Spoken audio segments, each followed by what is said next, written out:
This is Daily Blast Live. We're talking about what you're talking about. You all ready for this? Mm-hmm. Dun, dun, dun, dun, dun. This is a sham. No. Y'all, just stop. Get real.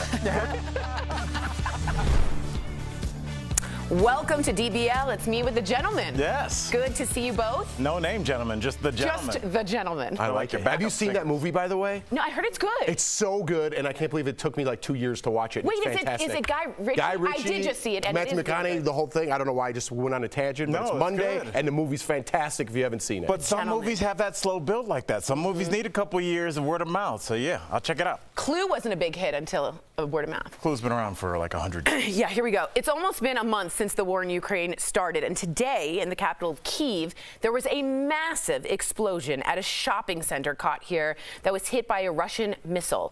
At least 8 people were reportedly killed. Meantime, several well-known celebs are now getting involved to help the war effort. So Mila Kunis and Ashton Kutcher had a video call with Ukrainian President Zelenskyy. He personally thanked the pair for raising nearly $35 million to support refugees. She of course, has family from Ukraine. Next, David Beckham announced on Instagram that he is handing over control of his Instagram account to a Ukrainian doctor. So now all 71.6 million of his followers can see what she's doing.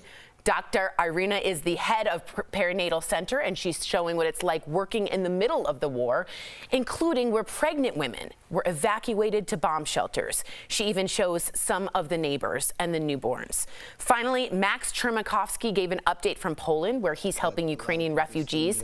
Some people had criticized him, remember, for fleeing the country when the war began.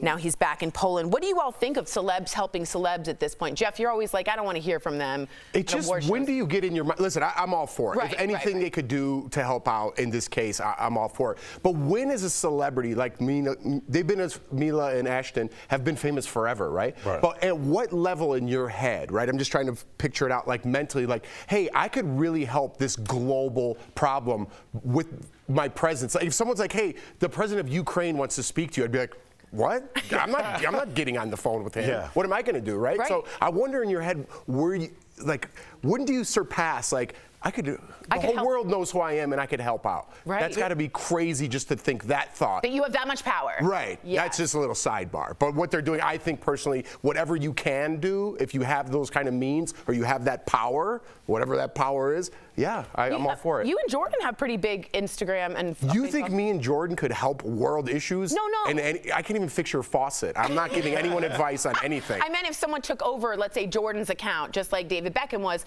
to give them some. But that's what I'm saying. We're not there. Okay, you're not David Beckham. It's not meant to be there. I'm looking over your shoulder, Jeff, and Kelly is nodding. Kelly knows you and Jordan better than you and Jordan know you and Jordan. Yeah. And honestly, like, I think you and Jordan are a great example of just like every little bit counts. Sometimes you can do incredible things. Remember when Bethany Frankel sent her plane over to Puerto Rico? She's done a huge amount of was work. doing things like that. Do not have a plane or a snowblower. That's right.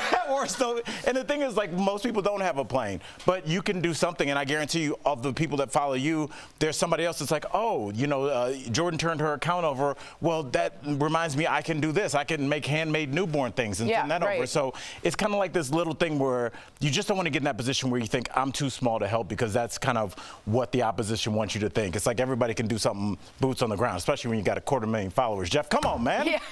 Yeah. I was not saying it so you would do that or should do that. I know you're needs to figure this war out right Ukraine, now. if you need me. I know. I did not mean to put it on you, but I do want to say something for celebs helping celebs. Zelenskyy himself is a celebrity. Yes. So remember, he was on like the Veep of Ukraine. Yeah. We have a little trailer here. This is him in Servant of the People, and get this, it's going to be on Netflix now, so that everybody can watch it and get a better view of him just as a celebrity and a star, and get some notice too. Real quickly before we move on, what do you think about Max going back to Poland? Because you were kind of critical of him pulling out. What do you think about him going back to Poland and kind of like trying to help out his efforts? Jeff, I thought about that a lot this morning. Like, how do I feel about that? Now, you know, it's weird, because am I glad that he went back and he's helping out? Yes, but do I feel weird that people like myself, even though I never voiced it really publicly, I did say something, but I didn't tweet him.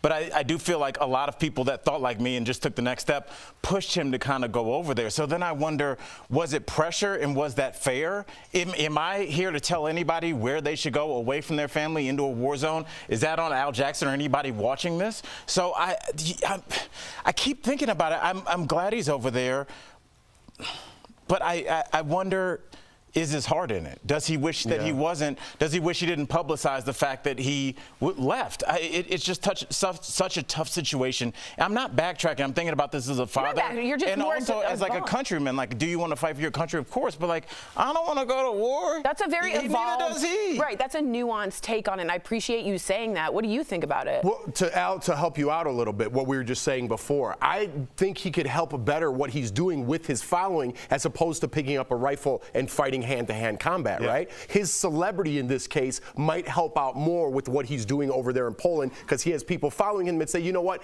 I want to support Max too, I'm going to go help. Even though they need fighters, I think what he's doing with his reputation and what he does for a living, he's doing what he can. Yeah, everybody can do what they can. Yeah, I appreciate that. All right, write in if you let us know if you think it's good, bad, and if you're going to see the Zelenskyy show. I'm definitely looking forward to that as well. Servant for the people or of the people or for the people? We'll get that for you.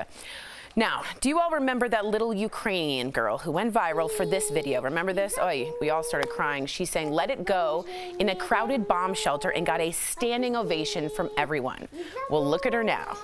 She just sang the national anthem last night at a stadium in Poland in front of thousands of people at a charity concert.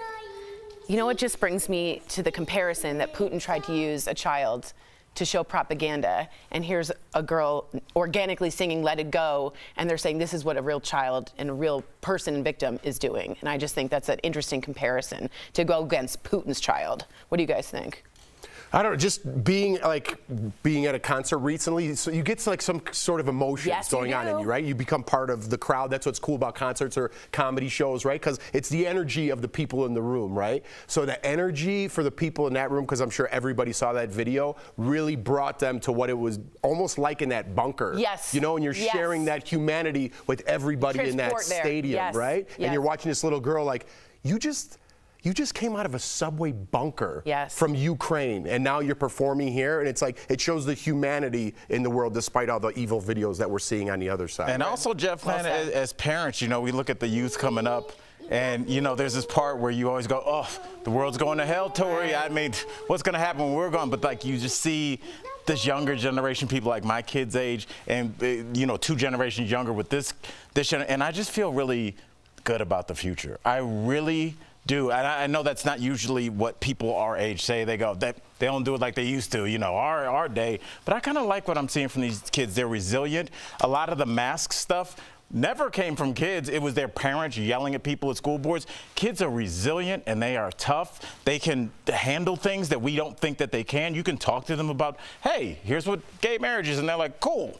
Like, these kids are doing it, and it's really, you know, I think about Greta, I think about this new generation. It's really exciting. I'm ready to. David Hogg as well. Absolutely, Parkland kids. There's what that Parkland are young adults now. Young adult, that's right. It just reminds me sometimes a little voice cuts through all the darkness, and it's a little voice of hope. Her voice was, and to hear it like that, it's just so hauntingly beautiful to hear that little stream of hope through all of the horrible ruin that is going on in Ukraine. So it was a glimmer that I was happy to see. Coming up on DBL, is the Valedictorian honor outdated? Find out why some schools, I don't know why I did that. Find out why some schools are starting to get rid of it. Plus the amazing Ava DuVernay gives us a behind the scenes look at her new apocalyptic series. What can we expect from the DC comic adaptation? Stay tuned.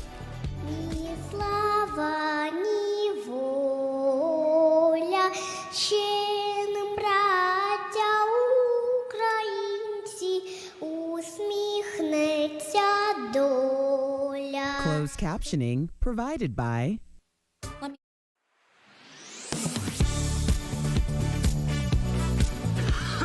We're talking all things kids and the next generation, and it's you know what, man? I look at I look at my kids and how different they are. I was talking on stage like a couple weeks ago to this woman. She was sitting in the audience, and we were both just kind of like not even doing a comedy show, just kind of talking about like how different this generation is, and like how I was making a joke that you can't bribe them because my kids don't want anything. It's so. Oh my! You could bribe my kids. Really? What? My kids don't want. Like, I'm like, do you want? They're young McDonald's? enough And they're where like, candy does it. You know what I mean? Yeah. Those Yeah. are we call those the salad days. Yeah, you're enjoy kids are that. you're older My kids for that. don't want, and I'm like, you don't want? No. I'm like, what do you want for Christmas? I don't know. They don't. It's so. I like had a list. Ready. Yeah, of course. It's an interesting way to go through your life, and I don't see the bullying as crazy as it was when I was growing up. I don't see like just the self-esteem issues that all my friends dealt with. I feel like my kids have outlets for that now. It's just Yeah, I think they're still there. It's just they have more people to talk to. People are more open about things like that now. I still think it exists, but it's a good point of view that you make because it's so easy to be a pessimist in today's. Even I have to pull myself back, and I'm like, is the future good? Because Russia's aligning with China, and COVID might have another strand. That's the first thing in my head, but then like when you say it like that, it's like, you know what, we need to think more like that, and I need to pull myself out. Like when I go to bed, I always do a prayer and say I'm very thankful for what happened throughout that day, my family's health, all those things, but it really brings me back to like, things are good, and things are, I really have it better than most, right? And during the day, I'm complaining about what I don't have. You have a good right now. I just look at it in like 30-minute chunks. Like things are good right now. Absolutely. You don't know what Friday's gonna bring or next month, and it sounds corny, but like I think everybody wants this moment where they're like, I'm killing it in life, and it's not that simple. I think it's like, it's ebbs and flows. It's hard to and be appreciative of what you have, for sure.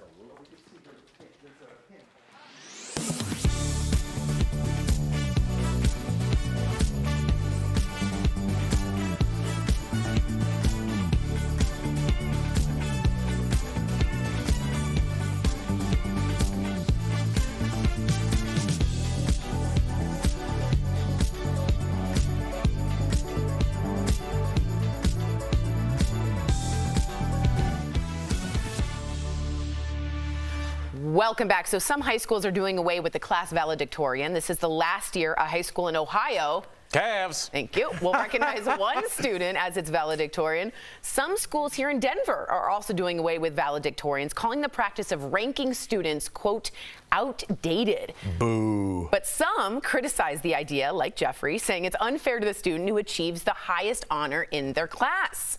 Yeah, I'm going to go against this right away. So let's get rid of grades then. You don't want to judge them on their grades. Who cares about how hard you work?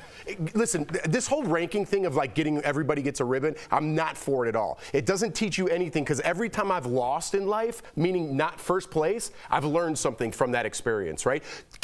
People have to fail in their life to achieve more. I have to get better. I have to study harder. There's achievements for everything that we do, whether it's movies, whether it's your best company, whether it's attendance. Why are you taking away someone's honor of being the smartest kid in their class? That's what, if they're the smartest kid in their class, odds are they're not really playing sports, right? That's a stereotype. I'm not saying that's true, but everyone's good at something. And if you're taking away the smartest kid in the class award, where are we going? Like, how do you know where you rank among your students? Well, and if also, one more thing, I was a Robin. There was Bluebirds, right? I was the Robin group. The Bluebirds were smarter. Why am I keeping kids back? Because I don't know how to read out loud, but these kids do. You have to push them a little bit. If they're stuck with me and the Robins, I'll crush you on the field, whatever it is, playing dodgeball.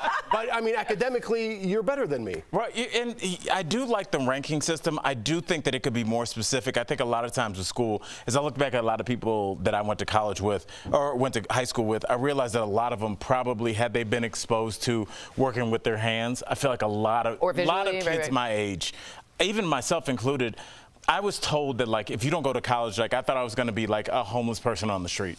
And that's just because black person, second, third generation at most, going to college. So it was pushed on me differently, but I don't think removing rankings and figuring out a way to say these are our upper level students in mathematics, in reading, in comprehension, that can then be pushed on to other programs that can push our society further. I don't see, we're not talking about taking away all state for football or basketball or swimming. Right. It's because that's how we identify the best swimmers to then go to UCLA and swim, or maybe represent us in the Olympics. That's the way we identify people. Tori, how do you feel? Okay, so I hear you guys, and you're making, both of you, very good arguments for I don't want a ribbon for everybody. I went to a school, though, that did not have a valedictorian. I went to a really hippy-dippy, awesome, very progressive school. And the kids themselves would vote on who they just wanted to hear from at graduation. The person with the most interesting story. The person that was just wanted to have something to say. Instead the most popular? No, it wasn't. And that was a big thing at our school because that was what a big worry was. You could also vote if you wanted cap and gown. Some years the kids wanted cap and gown. We didn't want cap and gown in our years. So it's like it's up to the kids to do so. But I also think if I was a kid with a big learning disability, I would feel left out. But your point about athletics is some kids aren't good at athletics, and we still rank them. Right, and you don't really rank them if they're not good. You just kind of say that they don't get mentioned. Right. And I mean, this will kind of support your point. A lot of Ivy League schools, I think Brown was pass-fail. I know most medical schools are pass-fail. So it is a thing where you don't always need that. I know Harvard is just kind of pass-fail. Yeah, we didn't know our GPA at our school. So and it was a really rigorously academic school, but I can see both points of view here. All right, a hospice nurse has gone viral on TikTok. I was valedictorian, by the way. Were you? They just didn't. No, they didn't rank it, but I feel like I was. So you think you were okay. If I felt like that. You felt like one. Okay, got it. So someone who's real. All the other students voted on it. That's what we did. So a hospice nurse has gone viral on TikTok. I give it up for anybody who works in the hospice industry. She's revealing the biggest regrets people have before they die. Take a look. Most people at the end of their life have regrets about not appreciating their health, not appreciating being alive, the little things, working their life away, and not spending more time with family. Do you agree with that? Yeah, totally. Like, I was just saying it alley, on the break. That's so weird. I do take a moment out of each day, whether it be, in my sauna, my little sauna. Your sauna. My sauna. Or at the end of the day, if I do my prayers, right? I thank everyone for my family, people in my past, my kids, health number one. And it really puts me in a spot where whatever I'm mad about that day, it's like I have so much great things, and things I put in quotes, right? This sauna, it's like I don't need that thing. I want my kids' health, and I really reflect each day, and it helps me like things aren't so bad. Things are actually really great, and you got to focus on the great things in your life rather than being a pessimist and following all these bad stories surrounding us on social media. I mean, it's easy, and I for years was in that. Even like when I had achieved like all the things I ever thought I ever wanted to do, and I found that I was still like upset. I still felt like I wasn't getting my due, and this person did me wrong. And it's just like it's an easy pattern to fall into, and there's a lot of outlets for the people that feel aggrieved. It's called the internet. You can go there and say, I'm a this, and people are like, you know what? I feel you, bro. You got no chance in this. Someone will be there, right? And you don't realize, like, while you're on the internet, like, your kids are in the other room. Yeah. And you could just put that down and go play with them and enjoy them. And that's what I did. I mean, I would say the last 6 months, and it's super unprofessional, I haven't even glanced at social media. I just play with my kids all day, and I do what I want every day. And I'm just so happy. And I don't feel the need to go on social media. But as I'm sitting here, I'm looking at the DBL community, and they're chatting there, hey, how was your weekend, blah, blah. So there's a lot of positivity, too. So, but just for me, I got to find that balance. But I had to go all the way to the other side to find it. And sometimes that happens. Just a reminder, a habit stack will be helpful. So every time you brush your teeth or every time you watch DBL, maybe say a prayer of gratitude. So that you stack that habit with one that you already have, like watching us, because we're the best. I like that. We'll be right back. Habit stacking. Habit stack. A little self-promotion. Yeah.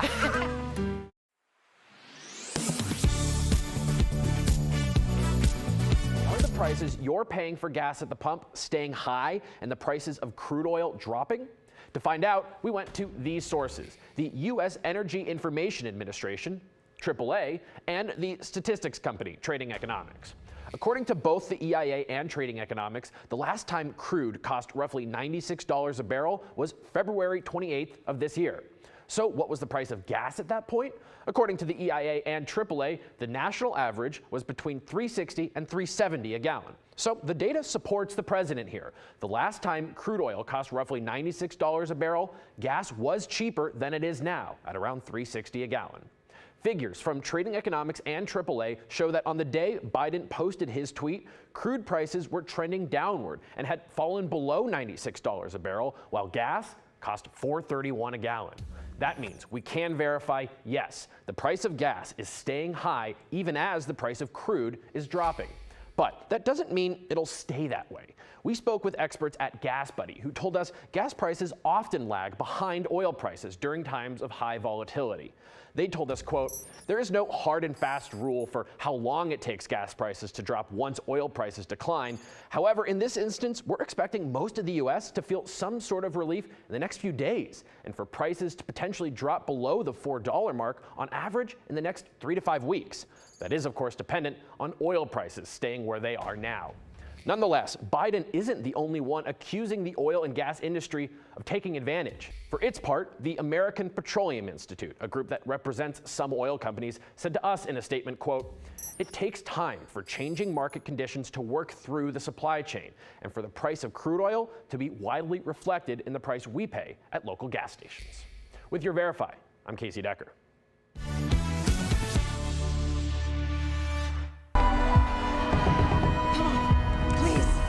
Please, just me and my son.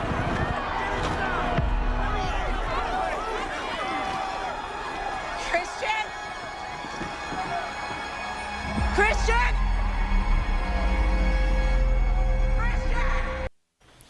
Oh, that was a possible look into the future and clip from the new limited series DMZ, starring Rosario Dawson. And earlier, we had the honor to speak with the writer and producer who brought this comic book story to life, Ava DuVernay and Roberto Patino. Take a look. Ava and Roberto, welcome to DBL. Ava, a lot of your projects address the need for more minority representation, and I wanted you to share how DMZ helps fill this void.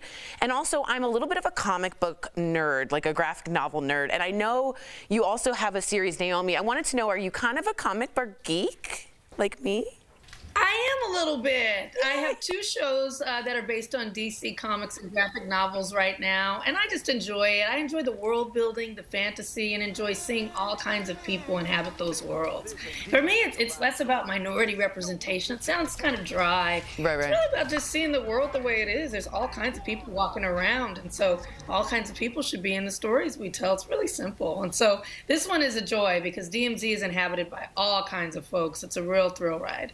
I can't wait. So, Roberto, Rosario Dawson plays the main character, Alma. Now, was she someone you envisioned while writing? Because I know sometimes creators of pieces, they decide who they want in the film before they actually create it. So was she somebody you had in your head? I'll tell you the truth. Rosario Dawson was in my head literally since day one. I thought so. I wrote this piece with her in mind. So DMZ takes place after the Second Civil War in America. Do you think this post-apocalyptic world could become our reality, especially with all of the realities of the world as we speak? Well, I think it's important that we ask that question and that we do the work so that we don't get there. You know, this story is about a divided country that allowed itself to break into 2 parts and to fight each other. And so I think it's a question of, can we hold these different ideas about our country, yet still be civil, yet still be respectful of the other opinion, that still kind of allows us to veer away from violence and horrible rhetoric about each other and let each person live in their own opinion? That's my hope. And so that's what this show contemplates, is what happens when we don't do that? What does it look like? And I think it's important that we tell those stories so we can not get there.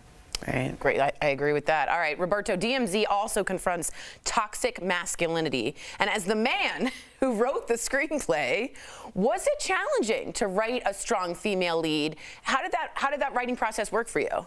Truthfully, it wasn't. I was raised by women. Yes. I was blessed to be surrounded by incredibly strong women my entire life. And, you know, they say write what you know. And I know firsthand that a mother's love is a superpower that you know, is stronger than anything you might see in any sort of comic universe. And so that's why I tried to center this story around that mother looking for her son. Wow, what a strong story. Ava and Roberto, thank you so much for joining us. DBL Nation, listen closely. You can catch DMZ on HBO Max. We'll be right back. Thanks, guys. Thank you. Thank you. Thanks, loves. Promotional consideration is brought to you by Attention. Video posted on March 16th appears to show Ukraine President Volodymyr Zelenskyy calling for the Ukrainian people to surrender to Russia. The video was aired on a Ukrainian television station and circulated on social media. But is it real? Let's verify. Our sources are Ukraine President Volodymyr Zelenskyy, Ukraine 24, a national broadcasting channel in Ukraine, General Staff of the Armed Forces of Ukraine, the Ukrainian National Guard, Invid, a video forensics tool, and TinEye, a reverse image search tool. This video is a fake. In fact, it's a deep fake, which means the video that you see was generated using artificial intelligence technology to mimic the real thing. Using video forensics tools and reverse image searching, Verify can confirm that this video was computer generated, using still images from Zelenskyy's earlier press conferences. I'll walk you through how we figured it out. First, let's focus on Zelenskyy's face. The face we see talking in the deepfake video on the left was generated from this still image taken of Zelenskyy at a press conference on March 3rd. The mouth on the photo was manipulated to appear as if Zelenskyy was actually talking. Next, the background. In the deepfake video on the left, the background remains completely static. But if this were real, the background would be moving, like this video of Zelenskyy talking in the same room. Using TinEye, a reverse image search tool, Verify matched the static background image on the left to this photo, which shows Zelenskyy at a press conference held on February 24th. Next, Verify analyzed Zelenskyy's overall stature. In the deepfake video on the left, he appears much taller, with broader shoulders and a different facial structure compared to his appearances at earlier press conferences, standing behind the same podium. Ukraine 24, the station that aired the deepfake video, said on its Telegram channel that the video aired while the station was under attack by hackers. In their post, they called the video a fake. So we can verify, no, this video is not real. It's a deepfake. Ukraine President Volodymyr Zelenskyy said in a message on his social media pages that the video was, quote, a childish provocation, and Russia should be the one to lay down arms. With your Verify, I'm Adiante Till. As Americans pay more at the pump, some drivers are wondering, do I need to buy premium gas? Our sources for this Verify are Jill Weisenfelder, the executive editor of Cars.com, and Daniel Armbruster with AAA Texas. In a 2016 study, AAA found Americans wasted more than $2 billion using premium gas in vehicles designed to run on regular fuel. And 6 years later, they say many are still wasting money. A lot of drivers make that mistake. They don't read the owner's manual. Both our experts agree drivers must read their owner's manual. That manual will tell you if your vehicle requires premium gas. The only reason anyone needs to buy premium gas is if the car says that it is required, not recommended for best performance, but required. Cars that say recommended for best performance can operate on regular gas. They just change the timing a little bit. The only downside is you might get a little bit less power, but you probably wouldn't even notice the difference. So we can verify you don't have to buy premium gas unless your vehicle requires it. But if your vehicle owner's manual requires it, you definitely have to purchase premium fuel. With your Verify. All right, we love sharing your comments, and we got a lot on the Valedictorian. Just Me wrote in grade school, I was identified as smart, and they put me in special classes. Classmates then picked on me, called me the brain, so I subconsciously dumbed myself down in high school. Smart can cut both ways. That's interesting. I was terrified to read out loud growing up. Now I work reading out loud, so you got to get over some of those fears. Way to go, Jeffrey. Right. And you practiced. Bye, guys. We'll see you tomorrow. Way to go.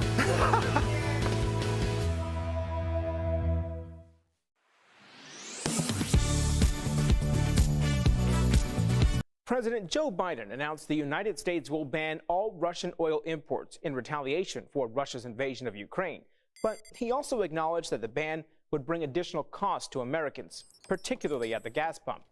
Gas prices are already soaring across the country, leading some on social media to claim changing your tire pressure would help increase mileage and reduce costs. So let's verify.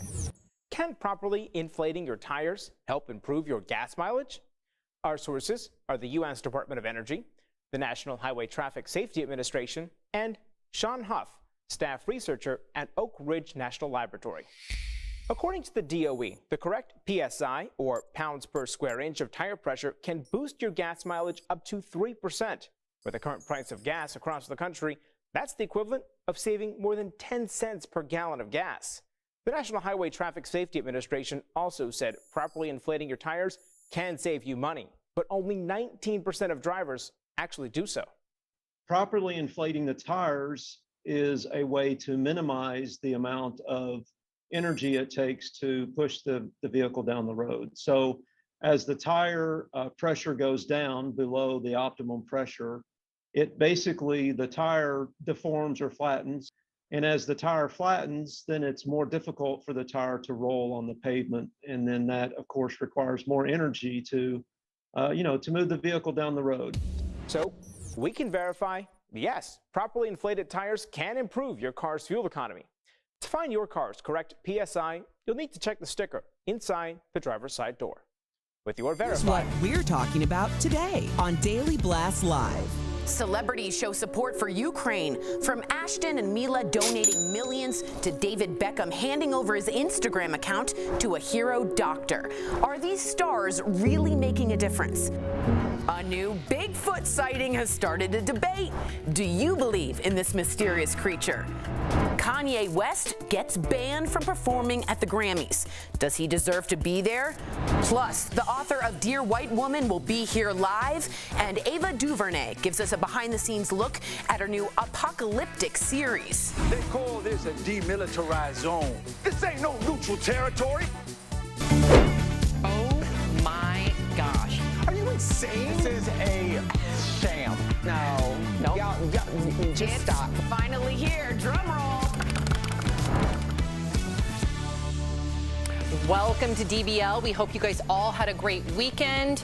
All right, well, unfortunately, it's been almost a month, can you believe it, since the war started in Ukraine. And today, in the capital of Kyiv, there was a massive explosion at a shopping center that was hit by a Russian missile. It's so hard to even look at the footage, right? At least 8 people were reportedly killed. Meantime, several well-known celebrities are getting involved to help with the war effort. Mila and Ashton Kutcher had a video call with Ukrainian President Zelenskyy. He thanked the pair for raising nearly $35 million to support refugees. Next, David Beckham announced on Instagram that he's handing over control of his account to a Ukrainian doctor. So now all 71.6 million of his followers can see what she's doing. Now, Dr. Irina is the head of Perinatal Center, and she's showing what it's like working in the middle of the war, including where pregnant women, look at this, you guys. This is where the pregnant women were evacuated to. Those are underground bomb shelters. She even shows some of the newborns. Finally, Max Chmerkovsky gave an update from Poland where he's helping Ukrainian refugees. Some people, we've talked about it on the show, had criticized him for fleeing the country when the war began. He ended up going back to help with the refugee crisis. What are you thinking, Erica? I think, sometimes when we talk about social media or the power that social media brings in terms of connectivity, we kind of a lot of people will look down on it because it's like, what are you really doing? But this really shows that you can put action behind it. And when people are thinking about activism, like when someone does something and all of a sudden they're an activist, they may not be an activist in the traditional historical sense that we're used to hearing, but this is a different form of being able to help. And any way that you can meet the moment from where you are is going to be important and make an impact. Yeah, I think that it's not just guns and bombs anymore, right? This war is a war of information. That's what it is. It's what Putin is telling his people and what Ukraine is actually trying to get out. So if you have the power to get real information out from a crowdsourced doctor on the front lines, that's a weapon. That's as good as a gun. That's like what the Russian woman did on TV. Don't do this war. That's her truth. She's a soldier of information. Speaking of that, before you chime in, Al, we talked about Anonymous, which is a hacktivist group. So now what they've done is they've gone all over Russia and they've actually been able to hack into security cameras, and they've been able to inscribe in Russian what's really going on. Wow. So if someone's inside a store and they look up at maybe their billboard in the store, whatever it may be, it's Anonymous, a hacktivist group, saying, do not believe President Putin. Children are dying. Wow. Innocent people are dying.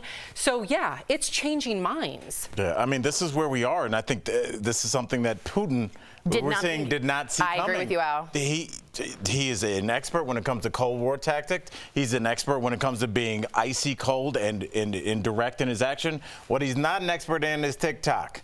And who would have thought? Remember, I mean, let's not forget that the TikTokers, remember they ruined that Tulsa rally for Trump? I believe it was Tulsa, by buying all the tickets and then not showing up. No one showed up, right? This is not about Trump. I'm just saying, all the people at home that they call slacktivists and like, oh, you're not doing anything, that's how you affect real change. And it's people that don't really understand that world. And it's really most of our world now is online. So I think he really miscalculated. I think he's paying the price for that. Well said. Before we get to this little girl, I can't wait to give you an update on the little Ukrainian girl. You'll remember her. I just want to say, speaking to your point, Erica, I have to give Bethany Frankel credit. I know. From her online account, she's raised $135 million. That was last week. So who knows if she's up to like $150 million. Bethany Frankel was also sending her plane over to Puerto Rico. Yes. Yeah, Be Strong is her foundation. With supplies. And it goes to disasters. She's been the real deal for a long time. Exactly. All right, so let's talk about this very special little Ukrainian girl who went viral for this video. She sang Let It Go. We talked about it here in a crowded bomb shelter. She got a standing ovation from everyone. Look at her now. She sang the national anthem last night at a stadium in Poland in front of thousands of people at a charity concert. You know what's crazy about that is the lack of music. The haunting sound of her, just her little tiny voice trying to be the hope throughout all of this breaks through in the bunker, but also without music doing the national anthem, that same hope, it gives you the goose pimples because it's just the littlest voice of Ukraine trying to take over the biggest part of Russia. It really is a metaphor for what's going on, the David and the Goliath of the moment. It's beautiful. It's beautiful. Where do we go from here? And I know we've talked about this. I know none of us are foreign policy experts, but considering that it's been a month now, right? And I want to give you an update on the family that I know that lives in Ukraine that tried to escape. I tried to help organize some resources. They ended up staying to fight. And they are now, I guess, in a position where they feel comfortable. Maybe they're in Kyiv, maybe to the point where they don't feel like they're... Let me just tell you what they're doing now. And you can go to my Instagram at Sam Shocker. I just posted their link. They started a charity. Wow. Boots on the ground charity to help out their neighbors, to help out their friends in the bomb shelters, even though they're going in and out of bomb shelters.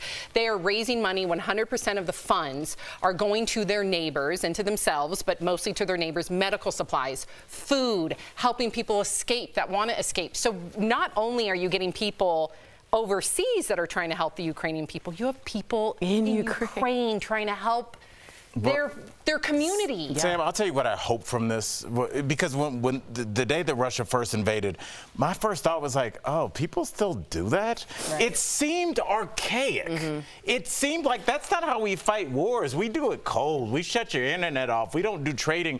But like, I think the whole world, when we saw what we had really only seen in movies and in old World War II, in Vietnam footage, everybody's like, this is not how the world looks or acts anymore. So I hope this next generation of leaders that are all 7 or 8 years old in every country all over the world now realizes what that looks like, dropping missiles on pregnant women. And I hope that we are all outraged and we just move away from it, because it just seems barbaric at this point. And outraged around the world. Exactly. Not just in Ukraine. Exactly, because I don't think we are surprised by it. It's just the way that the victims in this equation look. There is an empathy factor there. There's a sense of they are one of us, because let's be clear, there have been conflicts, wars, mass destruction all over the world. They just didn't look like the people who are at the forefront of the mainstream media telling the story. So Yemen's going on 8 years now. Yeah. And they have the largest refugee crisis, humanitarian crisis in the world right now. Not to detract or distract from anything going on in Ukraine, but to Erica's point, please educate yourself on what's going on in Yemen as well. Coming up on DBL, is the valedictorian honor outdated? Find out why some schools are starting to get rid of it. And author Kimberly Yolanda Williams is going to join us live, how her book is helping bridge the gap between cross-racial relationships. Closed captioning provided by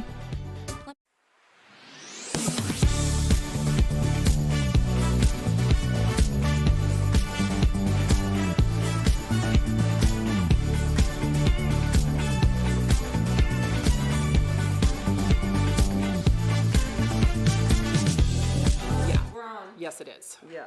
So we're just talking about the Yemen crisis, and I think it's important to note that, you know, the USA does have a role in that. I think you should look into that as well as other countries as well.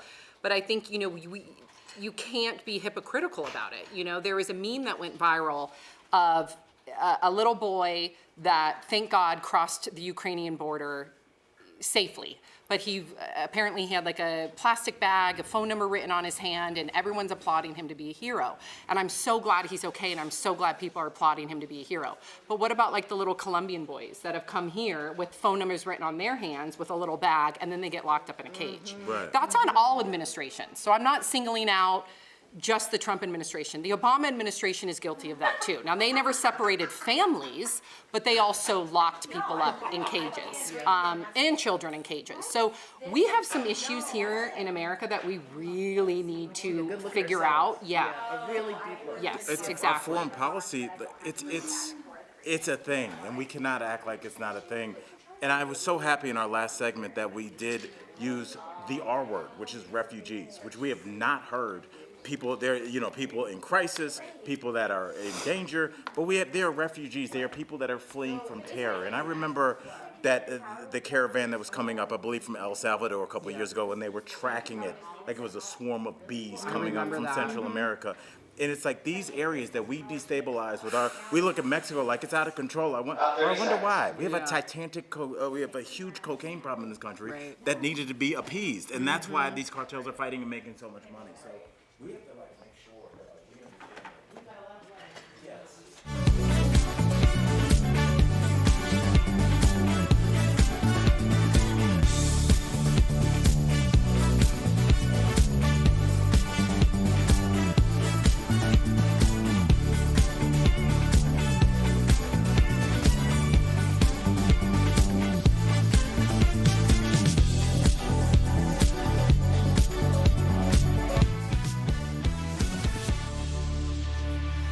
Some high schools are doing away with the class valedictorian. Can you believe it? So this is the last year a high school in Ohio. Cavs. You were late. I know. She almost had to touch my arm. I actually let Al get that in there. Well, recognize one student as its valedictorian, and some schools here in Denver are also doing away with valedictorians, calling the practice of ranking students, quote, outdated.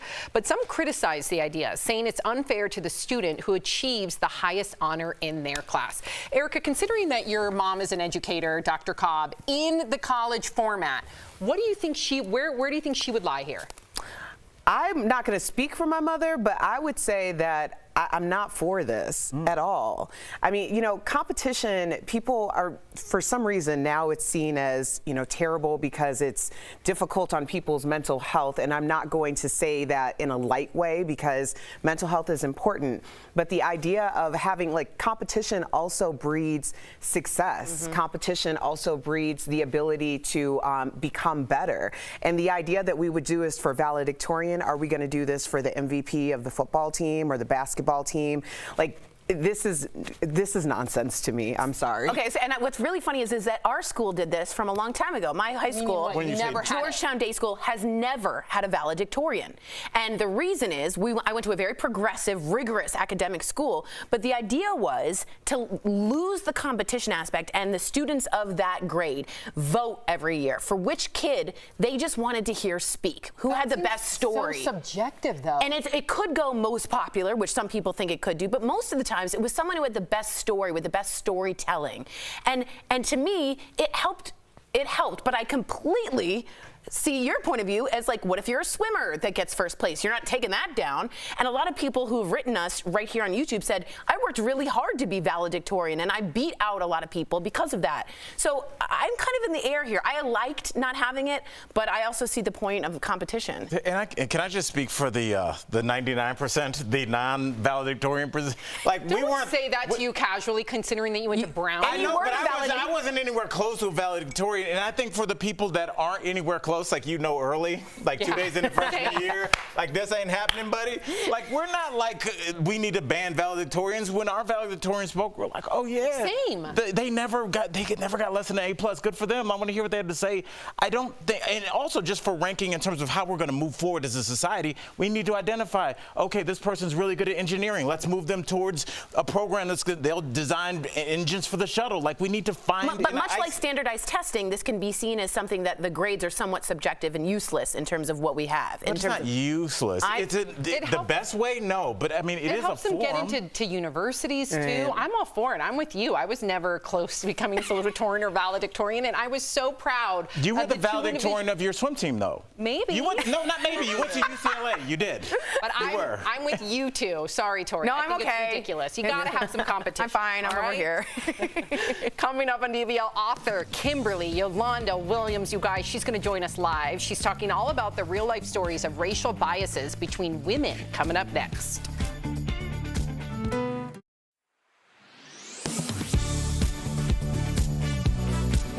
Are the prices you're paying for gas at the pump staying high and the prices of crude oil dropping?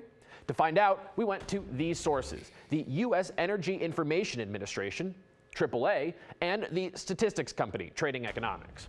According to both the EIA and Trading Economics, the last time crude cost roughly $96 a barrel was February 28th of this year. So what was the price of gas at that point? According to the EIA and AAA, the national average was between $3.60 and $3.70 a gallon. So the data supports the president here. The last time crude oil cost roughly $96 a barrel, gas was cheaper than it is now at around $3.60 a gallon. Figures from Trading Economics and AAA show that on the day Biden posted his tweet, crude prices were trending downward and had fallen below $96 a barrel, while gas cost $4.31 a gallon. That means we can verify, yes, the price of gas is staying high even as the price of crude is dropping. But that doesn't mean it'll stay that way. We spoke with experts at Gas Buddy who told us gas prices often lag behind oil prices during times of high volatility. They told us, quote, "There is no hard and fast rule for how long it takes gas prices to drop once oil prices decline. However, in this instance, we're expecting most of the U.S. to feel some sort of relief in the next few days, and for prices to potentially drop below the $4 mark on average in the next 3 to 5 weeks. That is, of course, dependent on oil prices staying where they are now."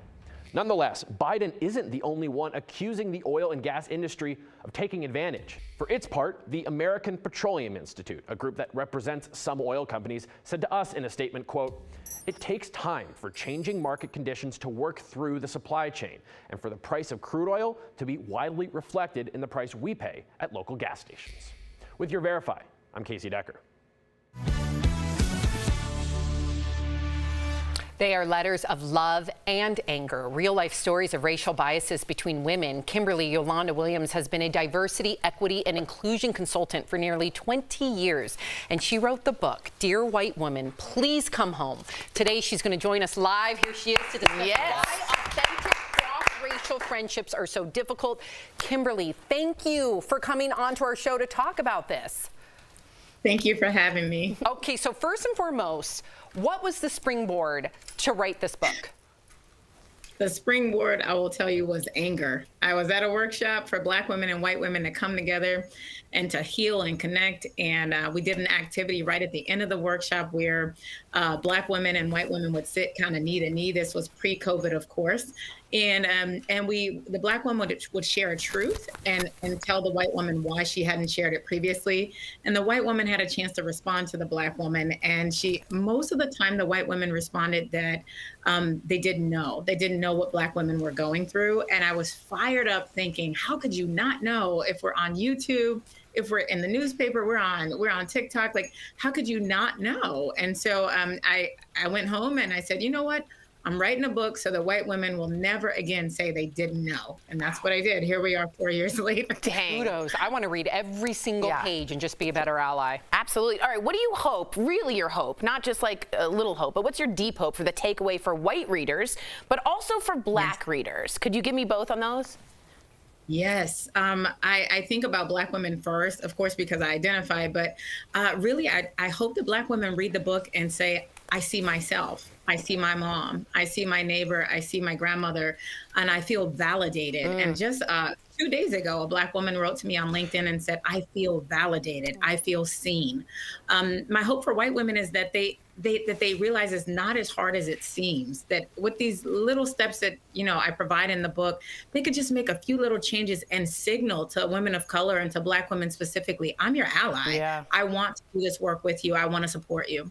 Wow. Well, Kimberly, let's talk about microaggressions, because your book lists 40 examples between you and white women.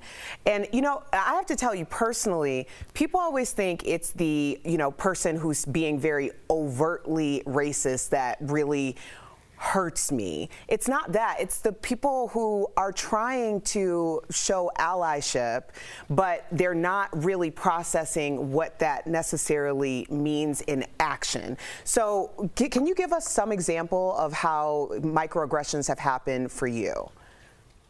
100%. And I agree with you. You're spot on. It's not, for me, it's not the KKK, right? It's the person that is my friend that is tripping up over their words and their actions that harm me. And so I think my most common microaggression that I experience, the two most common are my hair. You know, is my hair real? Is my hair, you know, how long did it, you know, did you grow, one of my favorite, did you grow your hair overnight? And the second one I would say is the assumption that I don't belong. And that's, you know, I get the question, people don't know by looking at me that I speak more than one language. And so I get the question a lot, what are you? And what do you mean, what am I? I'm a human being just like you. I just happen to be bilingual. So I mean, those questions of do you belong here are probably the most hurtful for me. You know, I've been accused of being a janitor at an organization.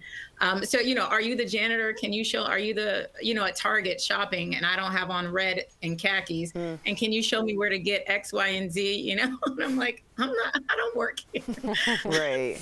Well, let's get honest though, because a lot of Black people are tired of teaching other races, and it's really not our job to be teachers. But at the same time, when you're having a conversation or you're in an, you know, interpersonal relationship with someone, my biggest one is I always try to explain that calling me strong is not a strength, because, you know, if I'm having a conversation with you as a friend, as someone who I feel is a peer, and someone who I respect and I anticipate that you respect me too, the idea that I'm advising you on some level and you're saying, well, it's easier for you because you're strong. And my response is always like, I'm not strong because I necessarily want to be. I'm strong because that's what the situation dictates. So when you're having those conversations, how do you think it's best to approach that with some sincerity, but also with the idea of compassion? Right. And I think I share with people to lead with a disclaimer. The disclaimer is, listen, I'm just going to let you know, and I go into situations, something as simple as my name being spelled incorrectly on a daily basis. A name like Kimberly sounds common, right? And it's spelled wrong every day. And so I lead with what I call a disclaimer. I go into a conversation and say, listen, this is no insult to your intelligence. I know that you don't know how to spell my name. Let me spell it for you. And so sometimes I try to get ahead of the microaggression by leading with what I call a disclaimer. And my name is a very good example. And very quickly, I just want to ask this. Like, if you're a white female viewer watching right now, they might say, well, I get what you're saying, but how can I help? How can I tell if I'm doing a good job? Like, what's the first step to make sure that I'm being a good ally? Yes. First is to let go of zero-sum thinking, right? There's no such thing as either you're good or you're a bad ally, right? Most of us are somewhere in between. And so I think that we have to do a deep dive on our biases that we have, because that's where our microaggressions stem from. So we've got to sit down and say, what are the biases that I've been socialized to have in the community that I grew up in, because we all have them. Exactly. And if we can be honest about the ones that are living in our subconscious, we can get ahead of them and we can prevent microaggressions. But most of us don't take the time to take inventory. And get Kimberly's book. Yes. Yeah. I cannot wait to read this. Thank you, Kimberly. To continue this conversation, make sure that you too get a copy of her book. You can also visit engagingacrossdifference.com. Kimberly, we appreciate you. We'll be right back. Absolutely. Thank you so much. Thank you. Promotional consideration is brought to you by Attention.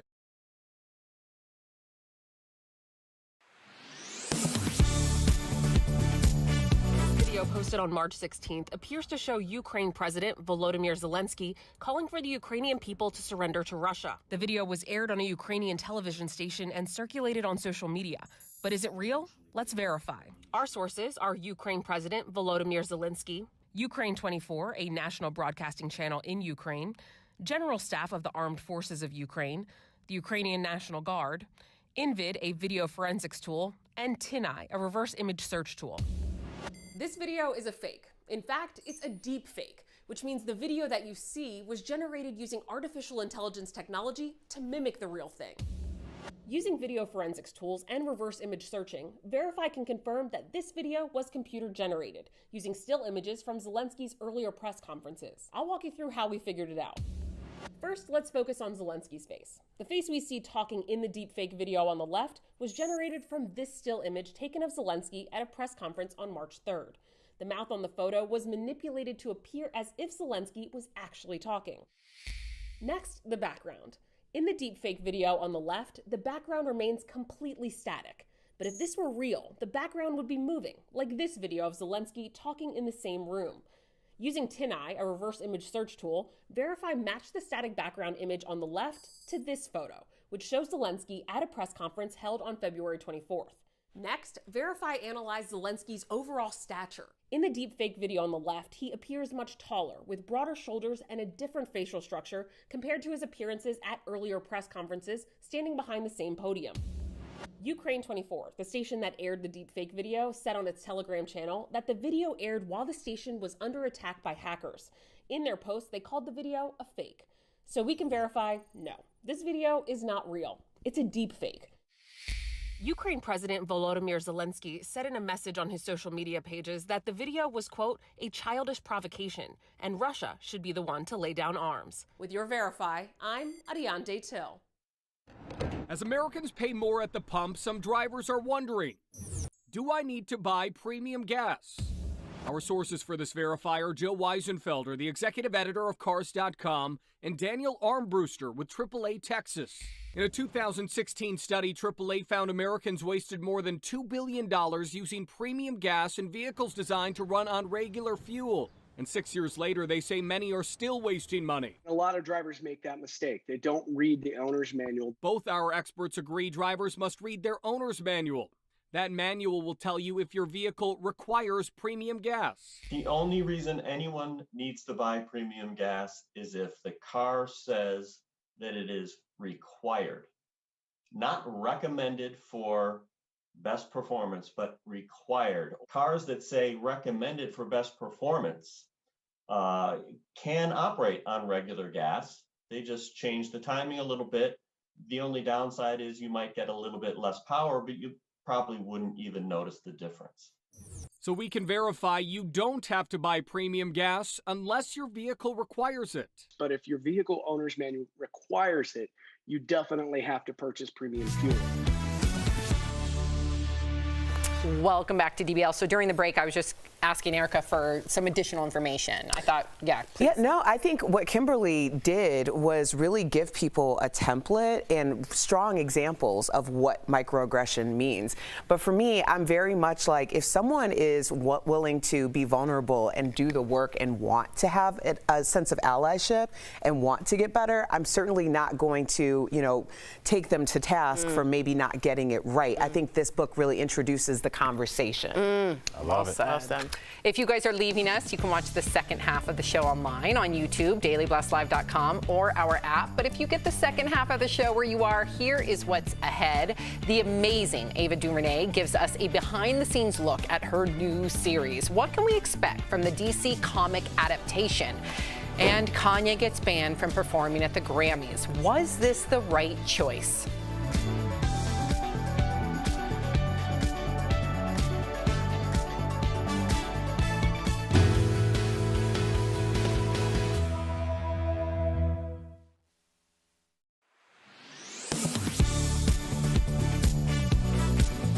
President Joe Biden announced the United States will ban all Russian oil imports in retaliation for Russia's invasion of Ukraine.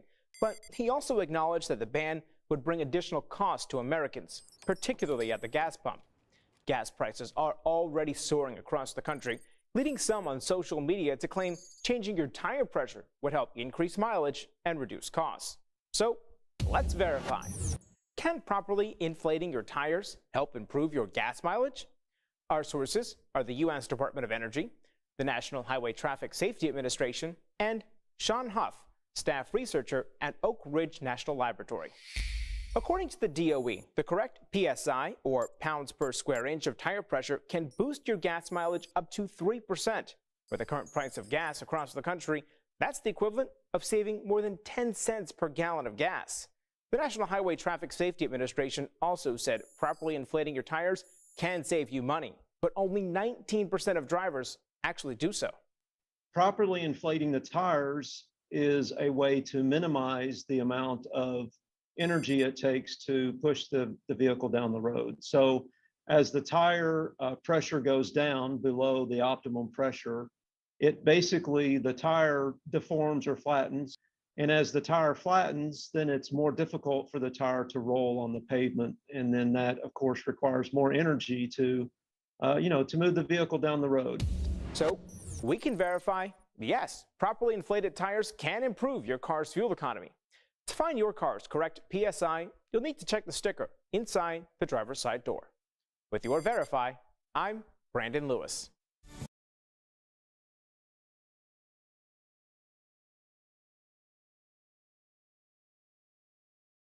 This is Daily Blast Live. We're talking about what you're talking about. Oh my gosh. Are you insane? This is a sham. No. Nope. Y'all, just stop. Finally here. Drum roll.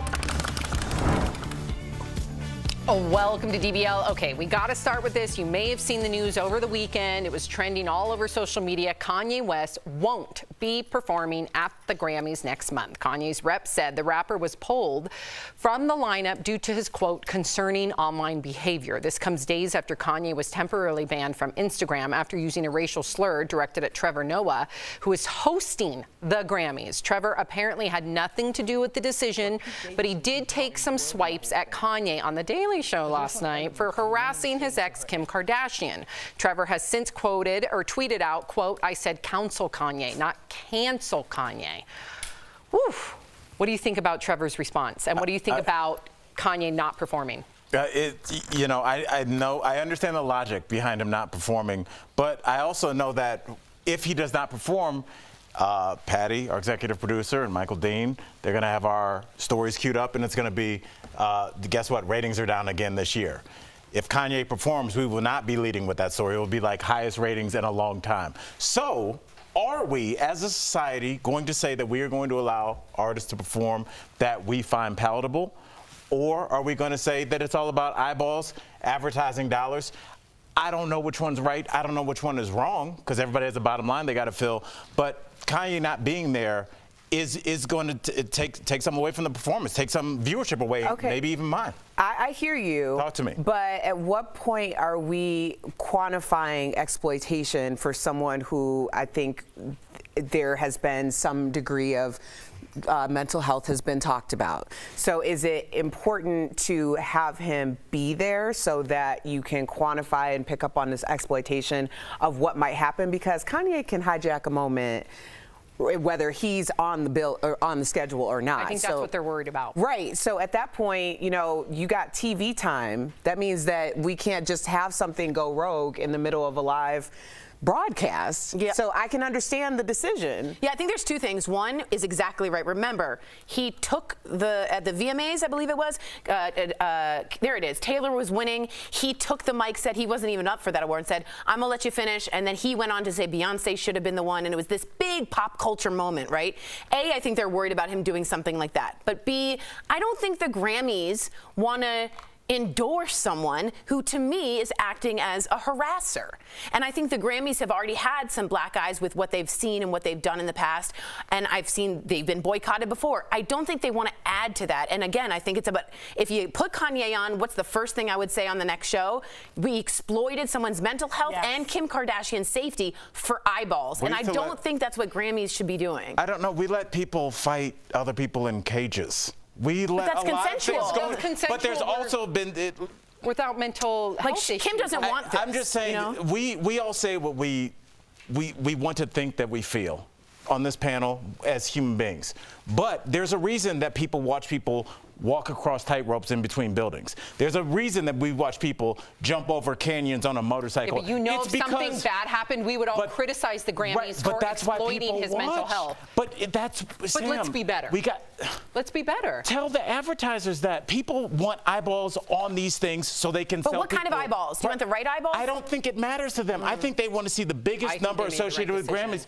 I'm not saying socially and ideologically what you're saying is not correct. I'm talking about things that have no feelings. I'm talking about capitalism. Yeah. Really quickly, I want your take, just quickly, counsel versus cancel. Counsel culture. I love it. I love it. I love we're keeping the discussion open. I don't want anybody to be silenced. Leah, let's talk. Yeah, I like that too. Okay, so it's the end of an era after 31 years on the air and countless paternity tests. The Maury Show is ending. The show, which debuted in 1991, was known for revealing DNA tests to prove the paternity of various guests, but it seems to have run its course. NBC said it was a mutual decision between Maury and the network to end the show.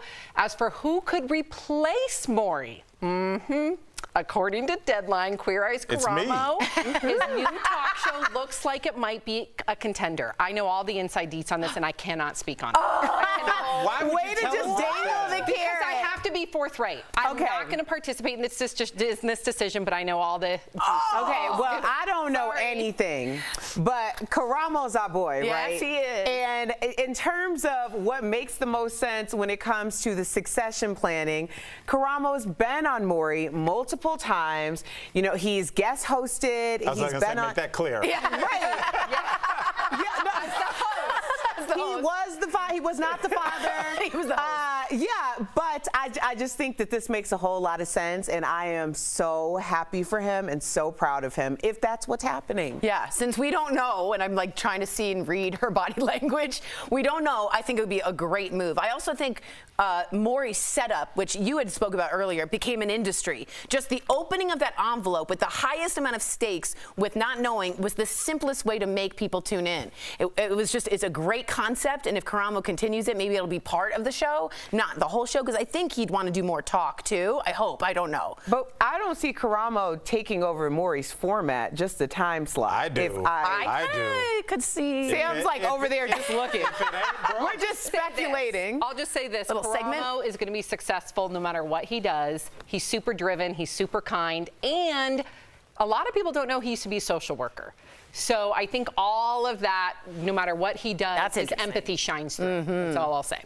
Okay, so West Side Story star Rachel Zegler has been snubbed by the Oscars. Tori, you have a lot to say about I do. Okay, so this is what happened. Rachel starred as Maria in Steven Spielberg's remake, which is up for Best Picture. When a fan asked on Instagram what she'd be wearing to the big night, she said sweatpants, because she'll be watching it on TV like the rest of us. She tried to score tickets, but it doesn't seem to be happening, but was hoping for a last-minute miracle. She thanked her fans for their quote-unquote shock and outrage and said she was disappointed. Oscar tickets are given to nominees, presenters, and studios to distribute as those studios see fit. This is a huge problem. Why? Bad look. Bad look from Steven Spielberg to the Oscars on down. If you have Maria in a West Side Story picture that's up for 7 Oscar nominations, including Best Director, Best Supporting Actress, Best Picture, and you don't include the Maria in that, it automatically looks A, a little racist, because why isn't she there? B, a little sexist, again, why isn't she there? And also, what agent or PR person forgot? Because this is a huge mark.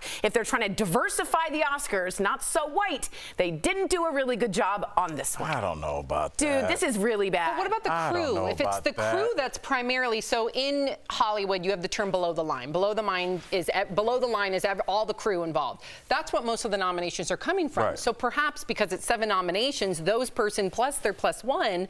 Well, she also got a Golden Globe nod for her performance, so she's been up 4 awards. But you'd think, you know, when they go to the cast and it's the people just for support, just because she's been there, she deserves to get a seat. I don't know if she deserves to get a seat to go there to support, especially if she's the face of the movie. I get it, and I would love for her to be there, but I don't know if it's not because it could be, obviously, we're talking about a woman of color, so it could be her gender, it could be her color, but maybe she's not there in her career yet.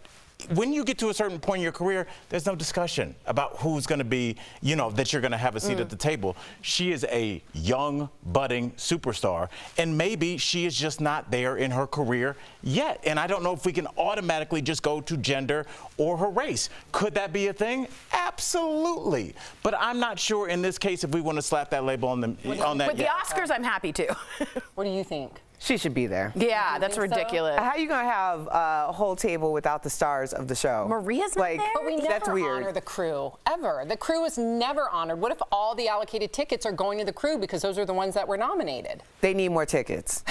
But it's not the only movie. It's too big of a hole. Print another ticket. Yeah, it's too big of a hole right there. I have a copy machine. An ensemble cast, and all the other cast members are going to be Yeah, upset. they're Jets and Sharks are ensemble, but Maria and Anita, you gotta have them there if you're gonna represent the West Side Story. I think it'll go off without a hitch either way.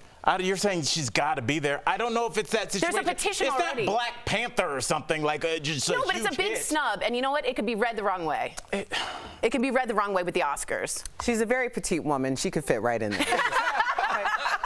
Coming up on DBL, She will be there in the future, I promise. No, she'll be there this year. Has the internet talking. Do you believe that Bigfoot is out there? And a new DC comic series is on HBO Max, and we've got the director, Ava DuVernay, to tell us all about it next. I love that suit. Closed captioning provided by. And I said,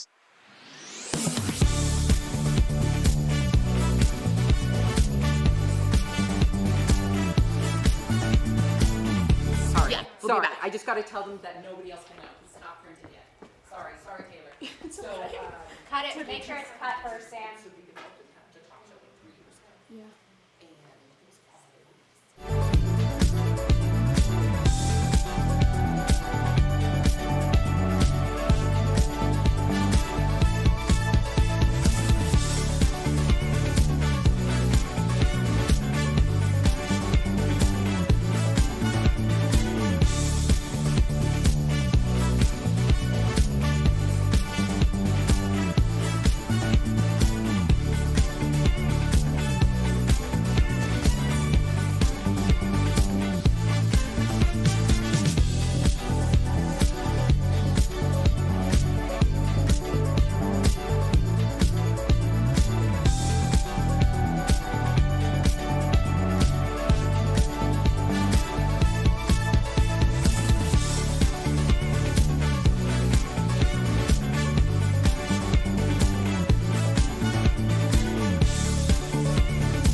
The world turns upside down. That was a possible look into the future and clip from the new limited series DMZ starring Rosario Dawson. Earlier, we had the honor to speak with the writer and producer who brought this iconic comic book story to life, Ava DuVernay and Roberto Patino. Take a look.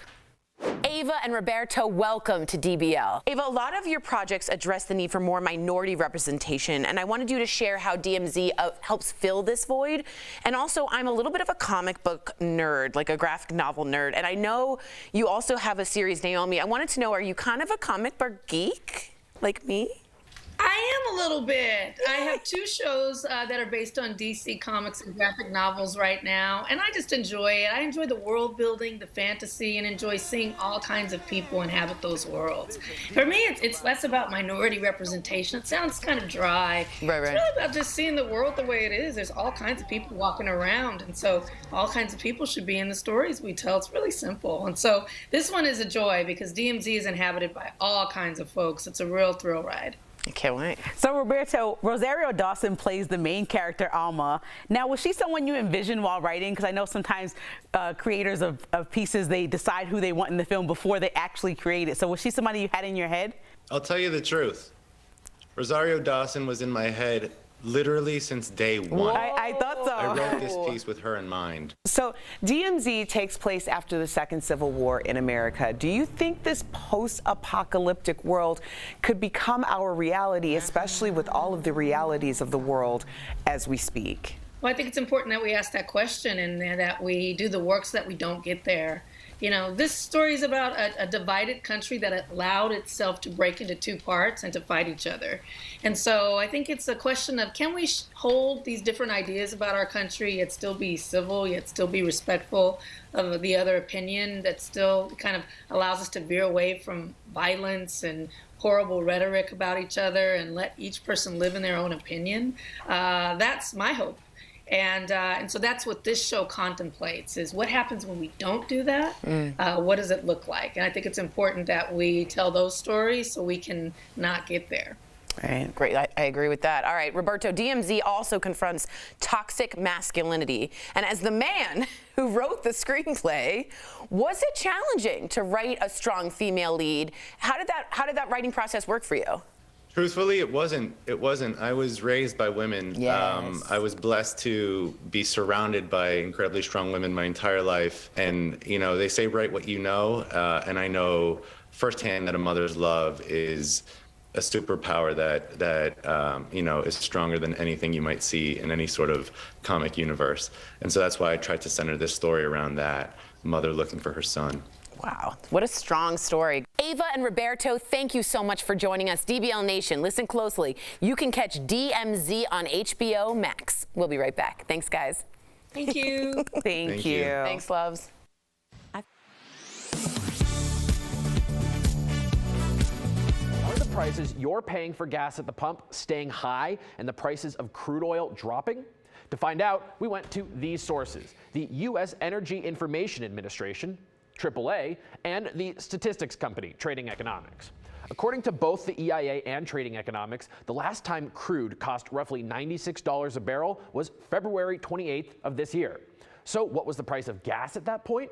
According to the EIA and AAA, the national average was between $3.60 and $3.70 a gallon. So the data supports the president here.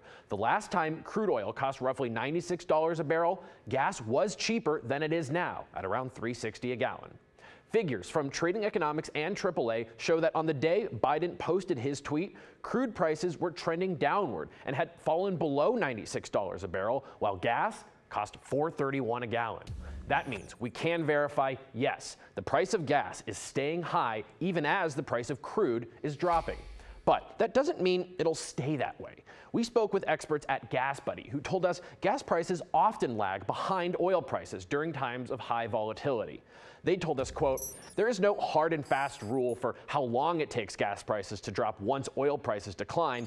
However, in this instance, we're expecting most of the U.S. to feel some sort of relief in the next few days, and for prices to potentially drop below the $4 mark on average in the next 3 to 5 weeks. That is, of course, dependent on oil prices staying where they are now." Nonetheless, Biden isn't the only one accusing the oil and gas industry of taking advantage. For its part, the American Petroleum Institute, a group that represents some oil companies, said to us in a statement, quote, "It takes time for changing market conditions to work through the supply chain and for the price of crude oil to be widely reflected in the price we pay at local gas stations." With your Verify, I'm Casey Decker.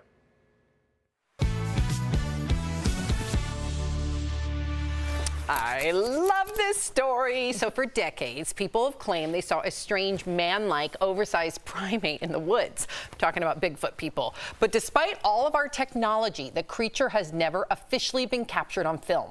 But the proof lies in the footsteps. The latest comes from Big Sur, that's near Santa Cruz, California, where a hiker spotted a huge footprint. Look at that, next to their own. Next to their own compression Wow, site. what are we looking at? Wait, nothing. Wait, they shared it on Reddit for feedback. The post reads, quote, footprint found at the top of a hike in Big Sur, California, near Santa Cruz. Really? What do you guys think? I added the Santa Cruz. I know, I was like, Santa Cruz, that's her hometown. What do you think? I think we're looking at gravel. Yeah. What? It doesn't look like a I big can't even footprint. discern. Can somebody outline it with like a Sharpie or something? I mean, I see the footprint, but it's not that. It's not that big. It looks like a normal person's foot, doesn't it? I think more than anything now, I think we all know that we could take Bigfoot. You know, if it came down to it, I could take Bigfoot out. If that's the size of your foot, I'm assuming he doesn't want to be friends. If we got to square up in the woods, I like my chances hiding now. for centuries. Bigfoot's a size 11. I'm 13. He's not aggressive if he is. First of all, why is it always just no one can get a clear shot? The blurriness of Bigfoot bothers me. And Mitch Hagberg, a great comic who passed, always said maybe Bigfoot is blurry because I don't understand. Or maybe he's on the move, Tori. No one can we have Apple phone. Okay. I've got more proof. I've got more We proof. have Apple phone. If that doesn't convince you, here are some pretty convincing sightings. A Mississippi resident captured footage of this potential Bigfoot while hunting on his property. Afraid to go back into the woods, he posted the video to YouTube asking for help to identify the animal. And he also thought he was being pranked. So he was like, please let me know who pranked me. Okay. What are we looking at? Yeah, what is that? Looks like a bear. Where? bear. Where is it? Right in front. Is But there it's something just- wrong with my eyes? It's unclear every time. Or maybe it's just, It just looked like a cave. I just like that the guy was like, might can be a somebody help me cave. identify it? It's like, you're the one with the camera in the woods. That was your time, bro. It's his backyard. You would think he would but know. what about this one? This Okay. one's big time, guys. This is from a hiker in Utah who spotted a large animal. There it is, in the woods. Now, here's the kicker. That's not When right. it was approached, the animal allegedly stood up and started throwing rocks at him, which is supposedly a trademark of Sasquatches. But he didn't get a picture of that. Well, no, he was dodging the rocks being hurled at him. What do you expect? That looked like an oil painting from the 1800s. Let me see the oil painting. It's always so Reference. blurry. If you're Bigfoot, do you need to throw rocks? Y'all are Tina? some That has a tail. gaslighting individuals. Wait, go back. That had a long tail. Yeah, I go saw back. it. No, That has Where? a tail. Right at the bottom? On the And it goes to bottom, the right. that's a tail. So what kind of a large animal has a long tail like that? It's a tail. Y'all, Bigfoot doesn't have a tail. This is all made up. This is all that convincing. I sold it, but I'm not convinced. I don't know if you sold it, Sam. I did. You said, look at there's a tail, and then yelled it twice, and then you're like, well, there's Bigfoot now. What's the next story? I do like the fact that it is a community. Does anyone believe here? No. No. I think we would have found it by now. Yeah. Does anyone in the studio believe it? Yeah. Clap. That there's a Just Kelly. Bigfoot that's, eating things in the woods? You would have known. Right, you would have gotten some kind of video or footage. I don't like this. I don't like this. Kelly Schubert. He's so fast? If we can have fossils from dinosaurs, how do we not have fossils from Bigfoot? Right. And also, you would think that there'd be one. She's saying he's I very can't fast. not look at that. Kelly, I think we need to see that again. like really fast with his feet too. And dinosaurs are What is going on here? What is going on? In the words of Al Jackson, this is bananagrams. It is. But do you know what's so great about that is you have to think somebody somewhere in the country tuned in right when Kelly was doing that and was like, I don't know what this show is, but I'm never going to not watch this. Like that. Kelly, I will have that on a GIF before the end of the day. They're loving it. That is amazing. Harry and the Hendersons. If you haven't seen Harry and the Hendersons, I wonder if it holds up. Probably not. Yeah. We'll be right back. Sam telling us to watch 30-year-old movies. Remember MASH? If you haven't I seen think Harry's longer than 30. It's 25. What are we talking Promotional consideration is brought to you by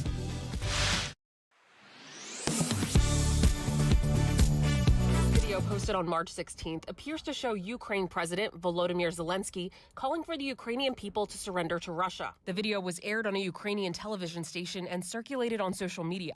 But is it real? Let's verify. Our sources are Ukraine President Volodymyr Zelenskyy, Ukraine 24, a national broadcasting channel in Ukraine, General Staff of the Armed Forces of Ukraine, the Ukrainian National Guard, Invid, a video forensics tool, and TinEye, a reverse image search tool.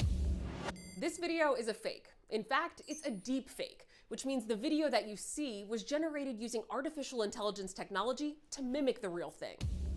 Using video forensics tools and reverse image searching, Verify can confirm that this video was computer generated, using still images from Zelenskyy's earlier press conferences. I'll walk you through how we figured it out.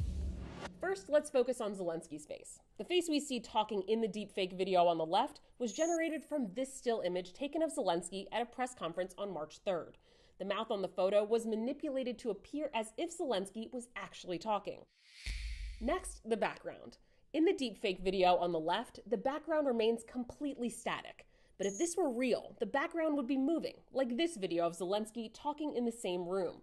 Using TinEye, a reverse image search tool, Verify matched the static background image on the left to this photo, which shows Zelenskyy at a press conference held on February 24th. Next, Verify analyzed Zelenskyy's overall stature. In the deepfake video on the left, he appears much taller, with broader shoulders and a different facial structure compared to his appearances at earlier press conferences, standing behind the same podium. Ukraine 24, the station that aired the deepfake video, said on its Telegram channel that the video aired while the station was under attack by hackers. In their post, they called the video a fake. So we can verify, no, this video is not real. It's a deepfake. Ukraine President Volodymyr Zelenskyy said in a message on his social media pages that the video was, quote, a childish provocation, and Russia should be the one to lay down arms. With your Verify, I'm Ariante Till. As Americans pay more at the pump, some drivers are wondering, do I need to buy premium gas? Our sources for this Verify are Joe Weisenfelder, the executive editor of Cars.com, and Daniel Armbruster with AAA Texas. In a 2016 study, AAA found Americans wasted more than $2 billion using premium gas in vehicles designed to run on regular fuel. And 6 years later, they say many are still wasting money. A lot of drivers make that mistake. They don't read the owner's manual. Both our experts agree drivers must read their owner's manual.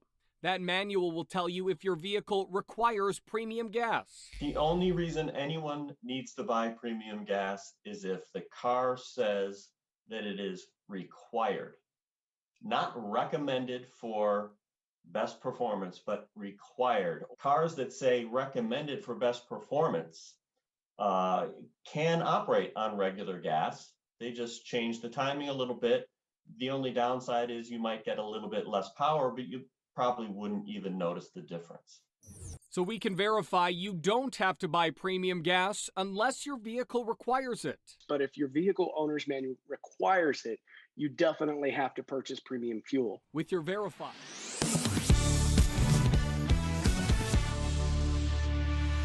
Welcome back. We got to talk about this man making money in Japan by doing nothing. Nada. He's known as Rent a Man, who is hired to spend time with I think somebody's people. already explored this topic. Albert, mostly women who just want a companion to do stuff with. Some of his gigs include waiting for a man at the end of a marathon finish line, and he went with a woman as she filed her divorce papers. He charges about $85 a session. Just, you know, hire a friend. What do you think? Oh, this is so sad. Yeah. What's sad? It's a lack of companionship. Oh, you mean the flip need side. for it? Yeah, the need for this is What are what's so y'all sad. talking about? This is the greatest thing ever. You show up, be a friend for 10 minutes. That's the perfect relationship. Yeah, for him, Right, but I'm saying just the fact that there is a need is sad. And there's also like cuddle cafes in which you can cuddle and just be around people. Cuddle people? No, sometimes Yeah, it's you've never heard of stuffed a cuddle animals cafe? or No, cuddle other people. cuddle. Where are you hanging out? No, I'm just saying there's a need for strangers cuddle. You know, there's a need for touching and intimacy that's lacking clearly. But he wasn't touching people. But he was a companion. Is he a genius to think of this? I don't know. I mean, it makes sense. You have to find, you know, the niche in the market. Clearly, he found it. Now, in terms of cuddles, I did have to put Spike in a pet hotel this weekend, and I did buy him cuddles. I buy him multiple cuddles. You have to pay for the cuddles? Yes, you have to cuddle pay. package for your dog. Wait, what do you mean? Like he goes on the lap of the owner? Yeah, like they get 10 minutes of cuddle per. So I got him like morning cuddles. How do you know? Like cuddles. They told us that he cuddled. I could tell you anything. What do you want? How much did you pay them? It was $10 a cuddle. Okay. That's worth it, Erica. It I was pay extra worth to say, it. can he or she sleep in your bed for the night? Sure. Under the covers? Of course. We need a drug testing program here at DBL. You guys are out of your mind. DBL, see you every day. Bye, guys.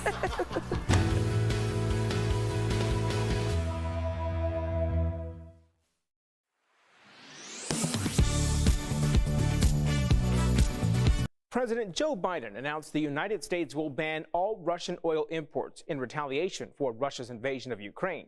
But he also acknowledged that the ban would bring additional costs to Americans, particularly at the gas pump.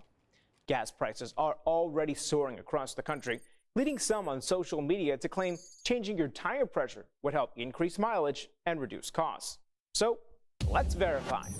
Can properly inflating your tires help improve your gas mileage? Our sources are the U.S. Department of Energy, the National Highway Traffic Safety Administration, and Sean Huff, staff researcher at Oak Ridge National Laboratory. According to the DOE, the correct PSI, or pounds per square inch of tire pressure, can boost your gas mileage up to 3%. With the current price of gas across the country, that's the equivalent of saving more than 10 cents per gallon of gas. The National Highway Traffic Safety Administration also said properly inflating your tires can save you money, but only 19% of drivers actually do so. Properly inflating the tires is a way to minimize the amount of energy it takes to push the vehicle down the road. So as the tire pressure goes down below the optimum pressure, the tire deforms or flattens. And as the tire flattens, then it's more difficult for the tire to roll on the pavement. And then that, of course, requires more energy to move the vehicle down the road. So we can verify, yes, properly inflated tires can improve your car's fuel economy. To find your car's correct PSI, you'll need to check the sticker inside the driver's side door. With your Verify, I'm Brandon Lewis.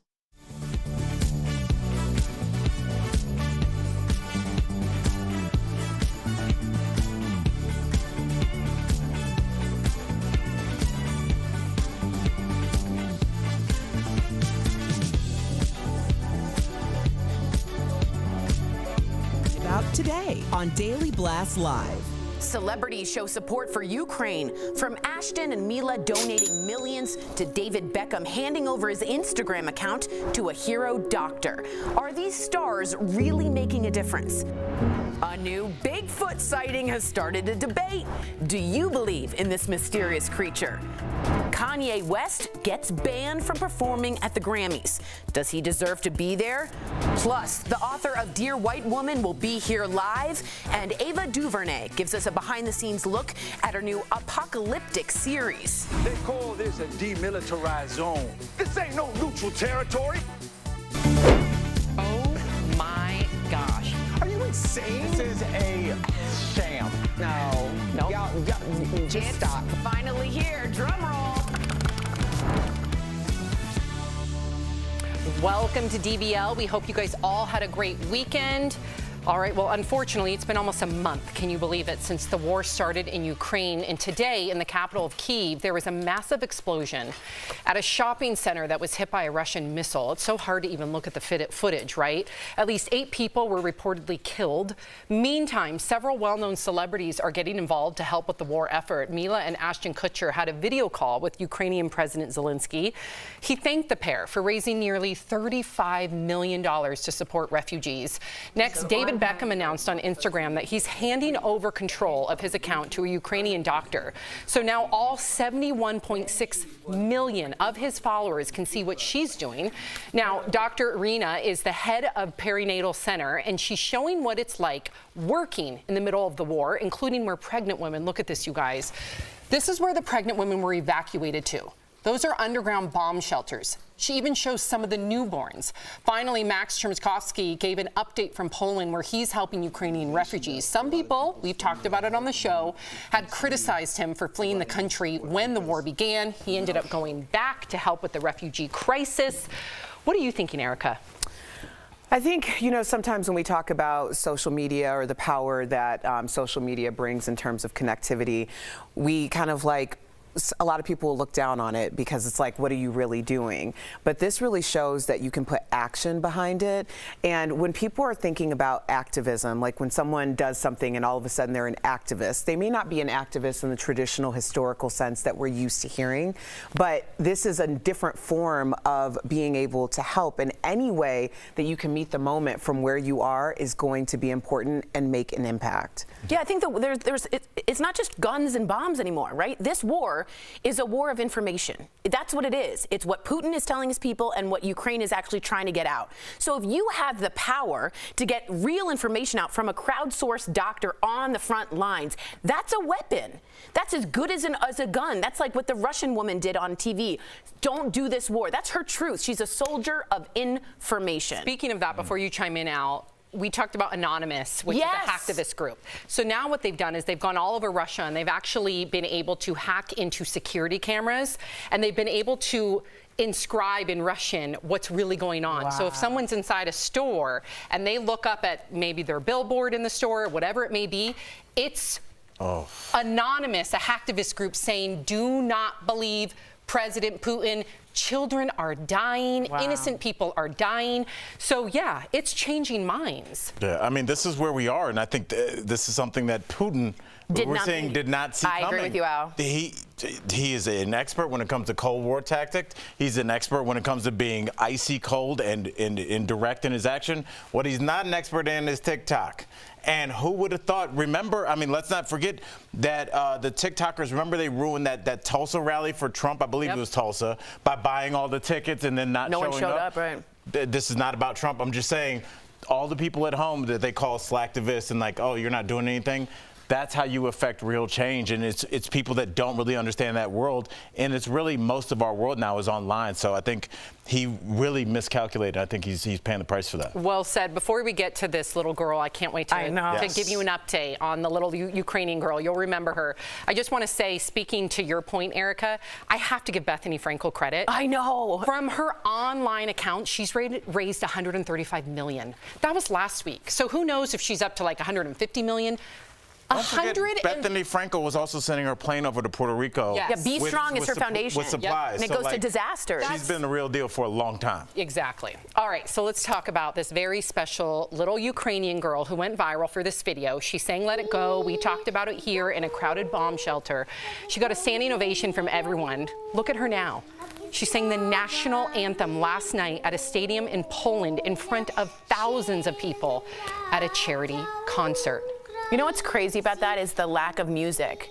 The haunting sound of her little tiny voice trying to be the hope throughout all of this breaks through in the bunker, but also without music doing the national anthem, that same hope, it gives you the goose pimples because it's just the littlest voice of Ukraine trying to take over the biggest part of Russia. It really is a metaphor for what's going on, the David and the Goliath of the moment. It's beautiful. It's beautiful. Where do we go from here? And I know we've talked about this. I know none of us are foreign policy experts, but considering that it's been a month now, right? And I want to give you an update on the family that I know that lives in Ukraine that tried to escape. I tried to help organize some resources. They ended up staying to fight. And they are now, I guess, in a position where they feel comfortable. Maybe they're in Kyiv, maybe to the point where they don't feel like they're... Let me just tell you what they're doing now. And you can go to my Instagram at Sam Shocker. I just posted their link. They started a charity. Wow. Boots on the ground charity to help out their neighbors, to help out their friends in the bomb shelters, even though they're going in and out of bomb shelters.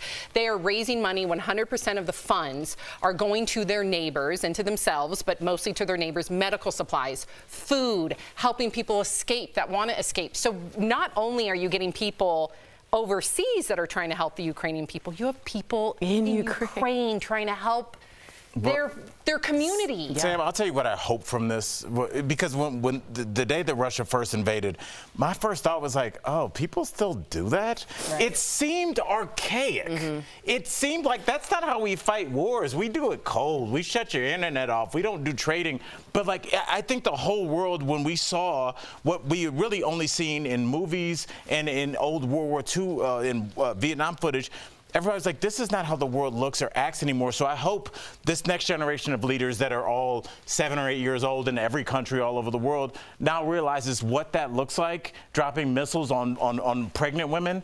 And I hope that we are all outraged and we just move away from it, because it just seems barbaric at this point. And outraged around the world. Exactly. Not just in Ukraine. Exactly, because I don't think we are surprised by it. It's just the way that the victims in this equation look. There is an empathy factor there. There's a sense of they are one of us, because let's be clear, there have been conflicts, wars, mass destruction all over the world. They just didn't look like the people who are at the forefront of the mainstream media telling the story. So Yemen's going on 8 years now. Yeah. And they have the largest refugee crisis, humanitarian crisis in the world right now.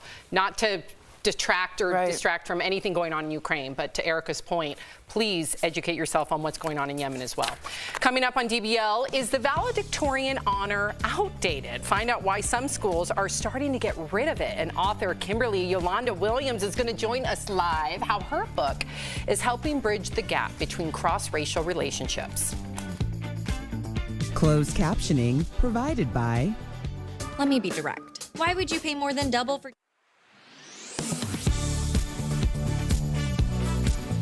Yes, it is. Yeah. So we're just talking about the Yemen crisis, and I think it's important to note that, you know, the USA does have a role in that. I think you should look into that as well as other countries as well. But I think, you know, you can't be hypocritical about it. You know, there was a meme that went viral of a little boy that, thank God, crossed the Ukrainian border safely. But he apparently he had like a plastic bag, a phone number written on his hand, and everyone's applauding him to be a hero. And I'm so glad he's okay, and I'm so glad people are applauding him to be a hero. But what about like the little Colombian boys that have come here with phone numbers written on their hands with a little bag, and then they get locked up in a cage? Right. That's on all administrations. So I'm not singling out just the Trump administration. The Obama administration is guilty of that too. Now, they never separated families, but they also locked people up in cages, and children in cages. So we have some issues here in America that we really need to figure out. Yeah. A really deep look. Yes, It's exactly. Our foreign policy, it's a thing, and we cannot act like it's not a thing. And I was so happy in our last segment that we did use the R word, which is refugees, which we have not heard. People there, you know, people in crisis, people that are in danger, but they are refugees. They are people that are fleeing from terror. And I remember that the caravan that was coming up, I believe from El Salvador a couple of years ago, when they were tracking it like it was a swarm of bees coming up from Central America. And it's like these areas that we destabilize with we look at Mexico like it's out of control. I wonder why. We have we have a huge cocaine problem in this country that needed to be appeased. And that's why these cartels are fighting and making so much money. So we have to make sure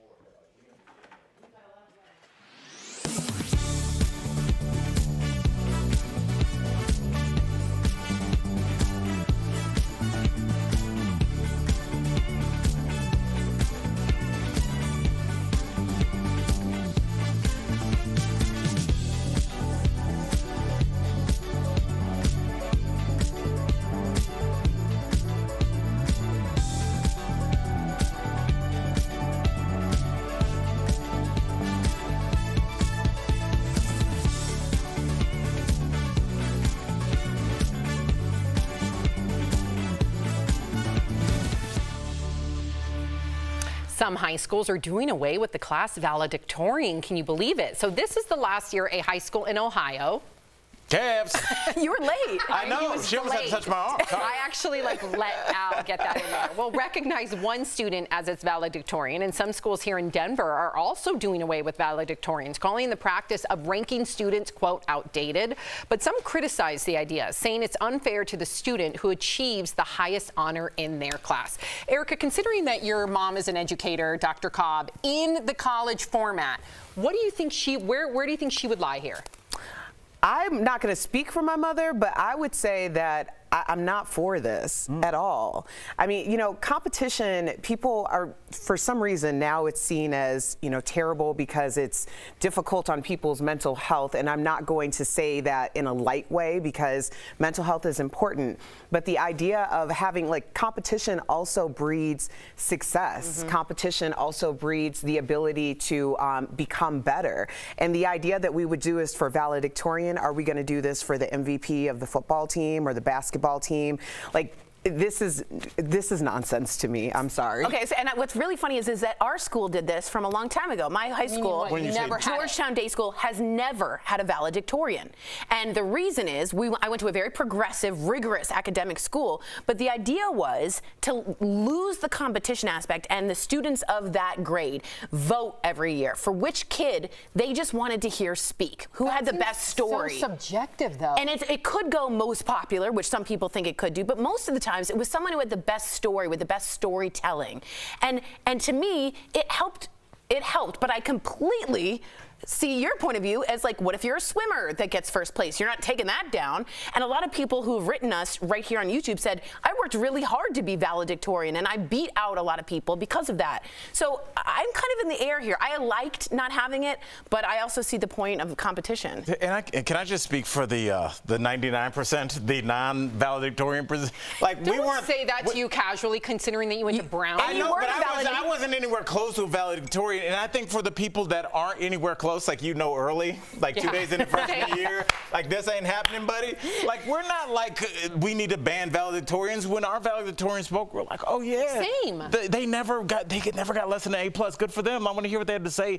I don't think, and also just for ranking in terms of how we're going to move forward as a society, we need to identify, okay, this person's really good at engineering. Let's move them towards a program that's good. They'll design engines for the shuttle. Like, we need to find. But much like standardized testing, this can be seen as something that the grades are somewhat subjective and useless in terms of what we have. It's not useless. The best way, no, but I mean, it is a form. It helps them get into universities too. I'm all for it. I'm with you. I was never close to becoming salutatorian or valedictorian, and I was so proud. You were the valedictorian of your swim team, though. Maybe. You went, no, not maybe. You went to UCLA. You did.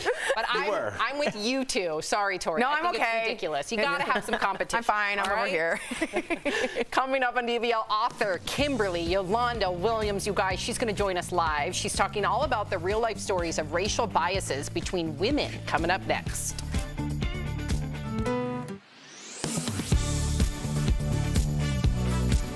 Are the prices you're paying for gas at the pump staying high and the prices of crude oil dropping? To find out, we went to these sources: the U.S. Energy Information Administration, AAA, and the statistics company, Trading Economics. According to both the EIA and Trading Economics, the last time crude cost roughly $96 a barrel was February 28th of this year. So what was the price of gas at that point? According to the EIA and AAA, the national average was between $3.60 and $3.70 a gallon. So the data supports the president here. The last time crude oil cost roughly $96 a barrel, gas was cheaper than it is now at around $3.60 a gallon. Figures from Trading Economics and AAA show that on the day Biden posted his tweet, crude prices were trending downward and had fallen below $96 a barrel, while gas cost $4.31 a gallon. That means we can verify, yes, the price of gas is staying high even as the price of crude is dropping. But that doesn't mean it'll stay that way. We spoke with experts at Gas Buddy who told us gas prices often lag behind oil prices during times of high volatility. They told us, quote, there is no hard and fast rule for how long it takes gas prices to drop once oil prices decline. However, in this instance, we're expecting most of the U.S. to feel some sort of relief in the next few days, and for prices to potentially drop below the $4 mark on average in the next 3 to 5 weeks. That is, of course, dependent on oil prices staying where they are now. Nonetheless, Biden isn't the only one accusing the oil and gas industry of taking advantage. For its part, the American Petroleum Institute, a group that represents some oil companies, said to us in a statement, quote, it takes time for changing market conditions to work through the supply chain and for the price of crude oil to be widely reflected in the price we pay at local gas stations. With your Verify, I'm Casey Decker.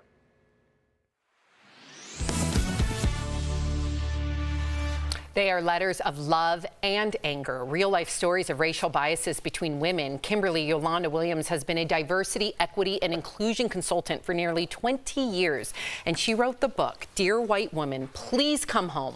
Today, she's going to join us live. Here she is to discuss why authentic cross-racial friendships are so difficult. Kimberly, thank you for coming onto our show to talk about this. Thank you for having me. Okay, so first and foremost, what was the springboard to write this book? The springboard, I will tell you, was anger. I was at a workshop for Black women and white women to come together and to heal and connect. And we did an activity right at the end of the workshop where Black women and white women would sit kind of knee to knee. This was pre-COVID, of course. And the Black woman would share a truth and tell the white woman why she hadn't shared it previously. And the white woman had a chance to respond to the Black woman. And most of the time, the white women responded that they didn't know. They didn't know what Black women were going through. And I was fired up thinking, how could you not know if we're on YouTube, if we're in the newspaper, we're on TikTok, like, how could you not know? And so I went home and I said, you know what? I'm writing a book so the white women will never again say they didn't know. And that's what I did. Here we are 4 years later. Dang. Kudos. I want to read every single page and just be a better ally. Absolutely. All right, what do you hope, really your hope, not just like a little hope, but what's your deep hope for the takeaway for white readers, but also for Black readers? Could you give me both on those? Yes. I think about Black women first, of course, because I identify, but really, I hope that Black women read the book and say, I see myself. I see my mom. I see my neighbor. I see my grandmother, and I feel validated. And just 2 days ago, a Black woman wrote to me on LinkedIn and said, I feel validated. I feel seen. My hope for white women is that they realize it's not as hard as it seems, that with these little steps that, I provide in the book, they could just make a few little changes and signal to women of color and to Black women specifically, I'm your ally. Yeah. I want to do this work with you. I want to support you. Wow. Well, Kimberly, let's talk about microaggressions, because your book lists 40 examples between you and white women. And, I have to tell you personally, people always think it's the, person who's being very overtly racist that really hurts me. It's not that. It's the people who are trying to show allyship, but they're not really processing what that necessarily means in action. So can you give us some example of how microaggressions have happened for you? 100%. And I agree with you. You're spot on. It's not, for me, it's not the KKK, right? It's the person that is my friend that is tripping up over their words and their actions that harm me. And so I think my most common microaggression that I experience, the two most common are my hair. Is my hair real? Is my hair, how long did it, did you grow, one of my favorite, did you grow your hair overnight? And the second one I would say is the assumption that I don't belong. And that's, I get the question, people don't know by looking at me that I speak more than one language. And so I get the question a lot, what are you? And what do you mean, what am I? I'm a human being just like you. I just happen to be bilingual. So I mean, those questions of do you belong here are probably the most hurtful for me. I've been accused of being a janitor at an organization. So, are you the janitor? Can you show, are you the, at Target shopping and I don't have on red and khakis, and can you show me where to get X, Y, and Z, And I'm like, I don't work here. Right.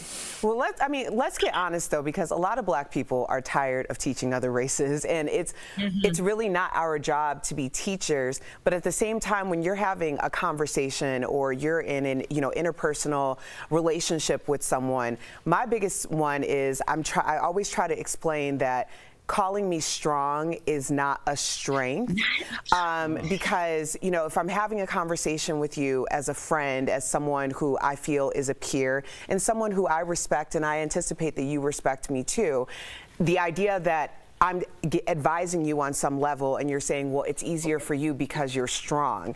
And my response is always like, I'm not strong because I necessarily want to be. I'm strong because that's what the situation dictates.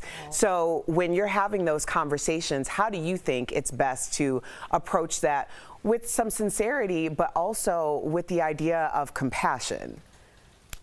Right, right. And I think I share with people to lead with a disclaimer. The disclaimer is, listen, I'm just going to let you know. And I go into situations, something as simple as my name being spelled incorrectly on a daily basis. A name like Kimberly sounds common, right?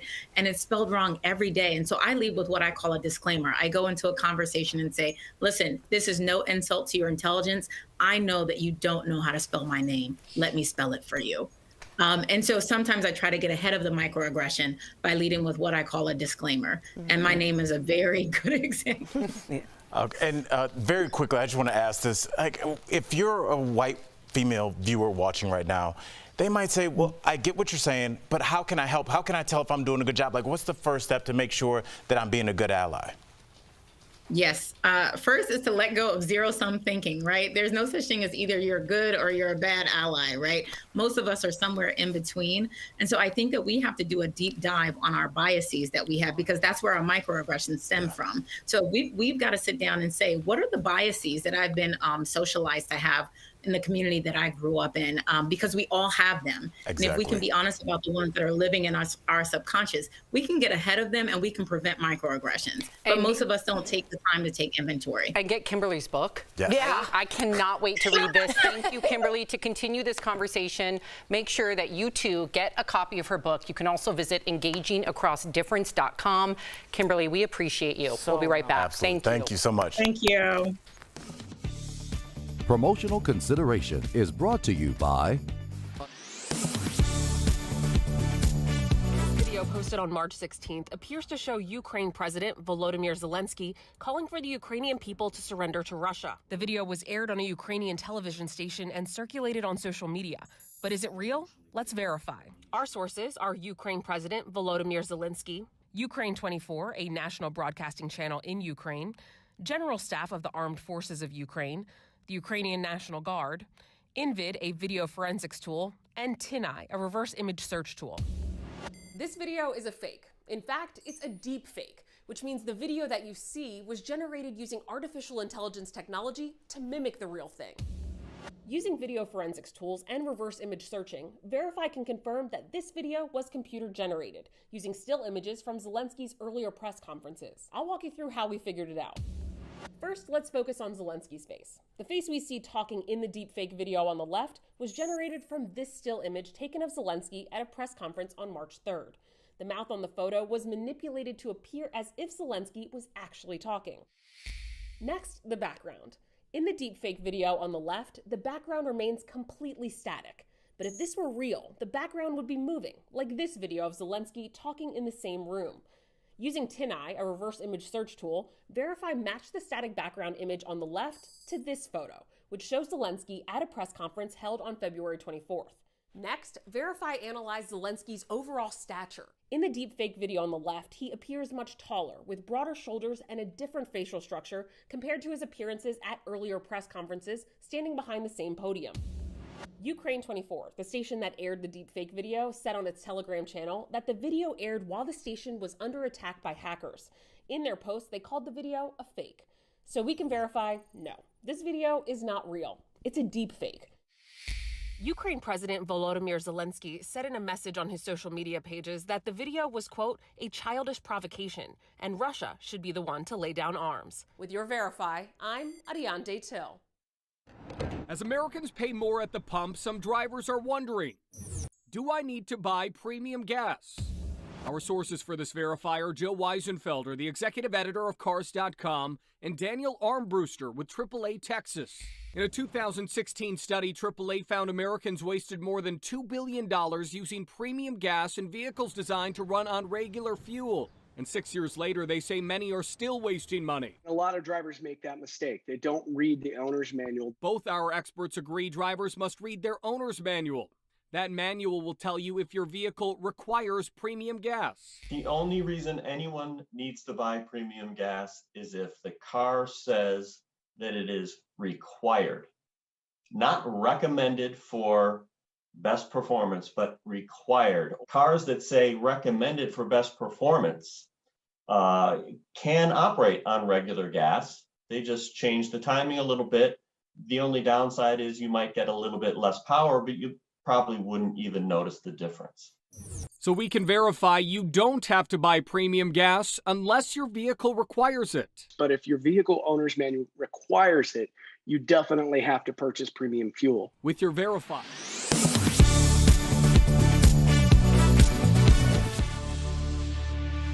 Welcome back to DBL. So during the break, I was just asking Erica for some additional information. I thought, yeah, please. Yeah, no, I think what Kimberly did was really give people a template and strong examples of what microaggression means. But for me, I'm very much like, if someone is willing to be vulnerable and do the work and want to have a sense of allyship and want to get better, I'm certainly not going to, take them to task for maybe not getting it right. I think this book really introduces the conversation. I love it. Awesome. If you guys are leaving us, you can watch the second half of the show online on YouTube, dailyblastlive.com, or our app. But if you get the second half of the show where you are, here is what's ahead. The amazing Ava DuVernay gives us a behind-the-scenes look at her new series. What can we expect from the DC comic adaptation?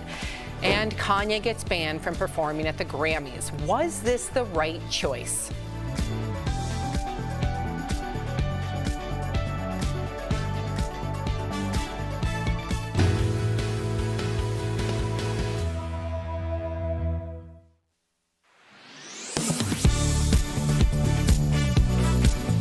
President Joe Biden announced the United States will ban all Russian oil imports in retaliation for Russia's invasion of Ukraine. But he also acknowledged that the ban would bring additional costs to Americans, particularly at the gas pump. Gas prices are already soaring across the country, leading some on social media to claim changing your tire pressure would help increase mileage and reduce costs. So let's verify. Can properly inflating your tires help improve your gas mileage? Our sources are the U.S. Department of Energy, the National Highway Traffic Safety Administration, and Sean Huff, staff researcher at Oak Ridge National Laboratory. According to the DOE, the correct PSI, or pounds per square inch of tire pressure, can boost your gas mileage up to 3%. With the current price of gas across the country, that's the equivalent of saving more than 10 cents per gallon of gas. The National Highway Traffic Safety Administration also said properly inflating your tires can save you money, but only 19% of drivers actually do so. Properly inflating the tires is a way to minimize the amount of energy it takes to push the vehicle down the road. So as the tire pressure goes down below the optimum pressure, the tire deforms or flattens. And as the tire flattens, then it's more difficult for the tire to roll on the pavement. And then that, of course, requires more energy to move the vehicle down the road. So we can verify, yes, properly inflated tires can improve your car's fuel economy. To find your car's correct PSI, you'll need to check the sticker inside the driver's side door. With your Verify, I'm Brandon Lewis.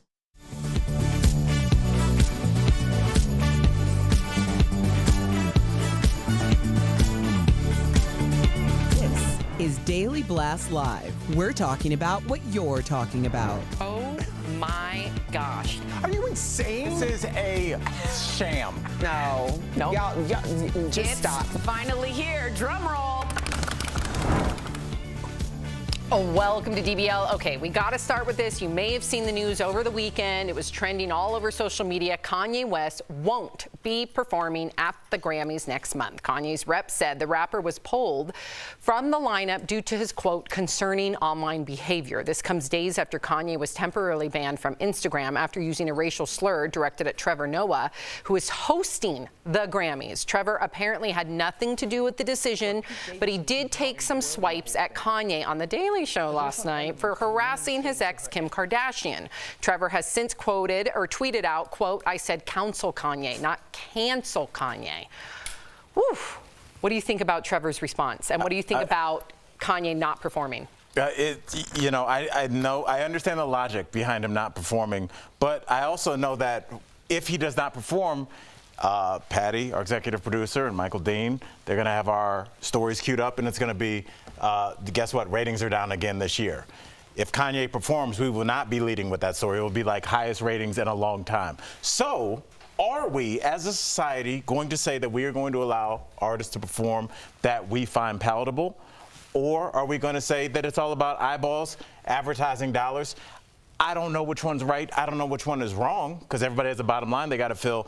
But Kanye not being there is going to take some away from the performance, take some viewership away, maybe even mine. I hear you. Talk to me. But at what point are we quantifying exploitation for someone who I think there has been some degree of mental health has been talked about? So is it important to have him be there so that you can quantify and pick up on this exploitation of what might happen? Because Kanye can hijack a moment whether he's on the bill or on the schedule or not. I think that's what they're worried about. Right. So at that point, you know, you got TV time. That means that we can't just have something go rogue in the middle of a live broadcast. Yeah. So I can understand the decision. Yeah, I think there's two things. One is exactly right. Remember, he took at the VMAs, I believe it was, there it is. Taylor was winning. He took the mic, said he wasn't even up for that award, and said, I'm gonna let you finish. And then he went on to say Beyonce should have been the one. And it was this big pop culture moment, right? A, I think they're worried about him doing something like that. But B, I don't think the Grammys wanna endorse someone who to me is acting as a harasser. And I think the Grammys have already had some black eyes with what they've seen and what they've done in the past. And I've seen they've been boycotted before. I don't think they want to add to that. And again, I think it's about, if you put Kanye on, what's the first thing I would say on the next show?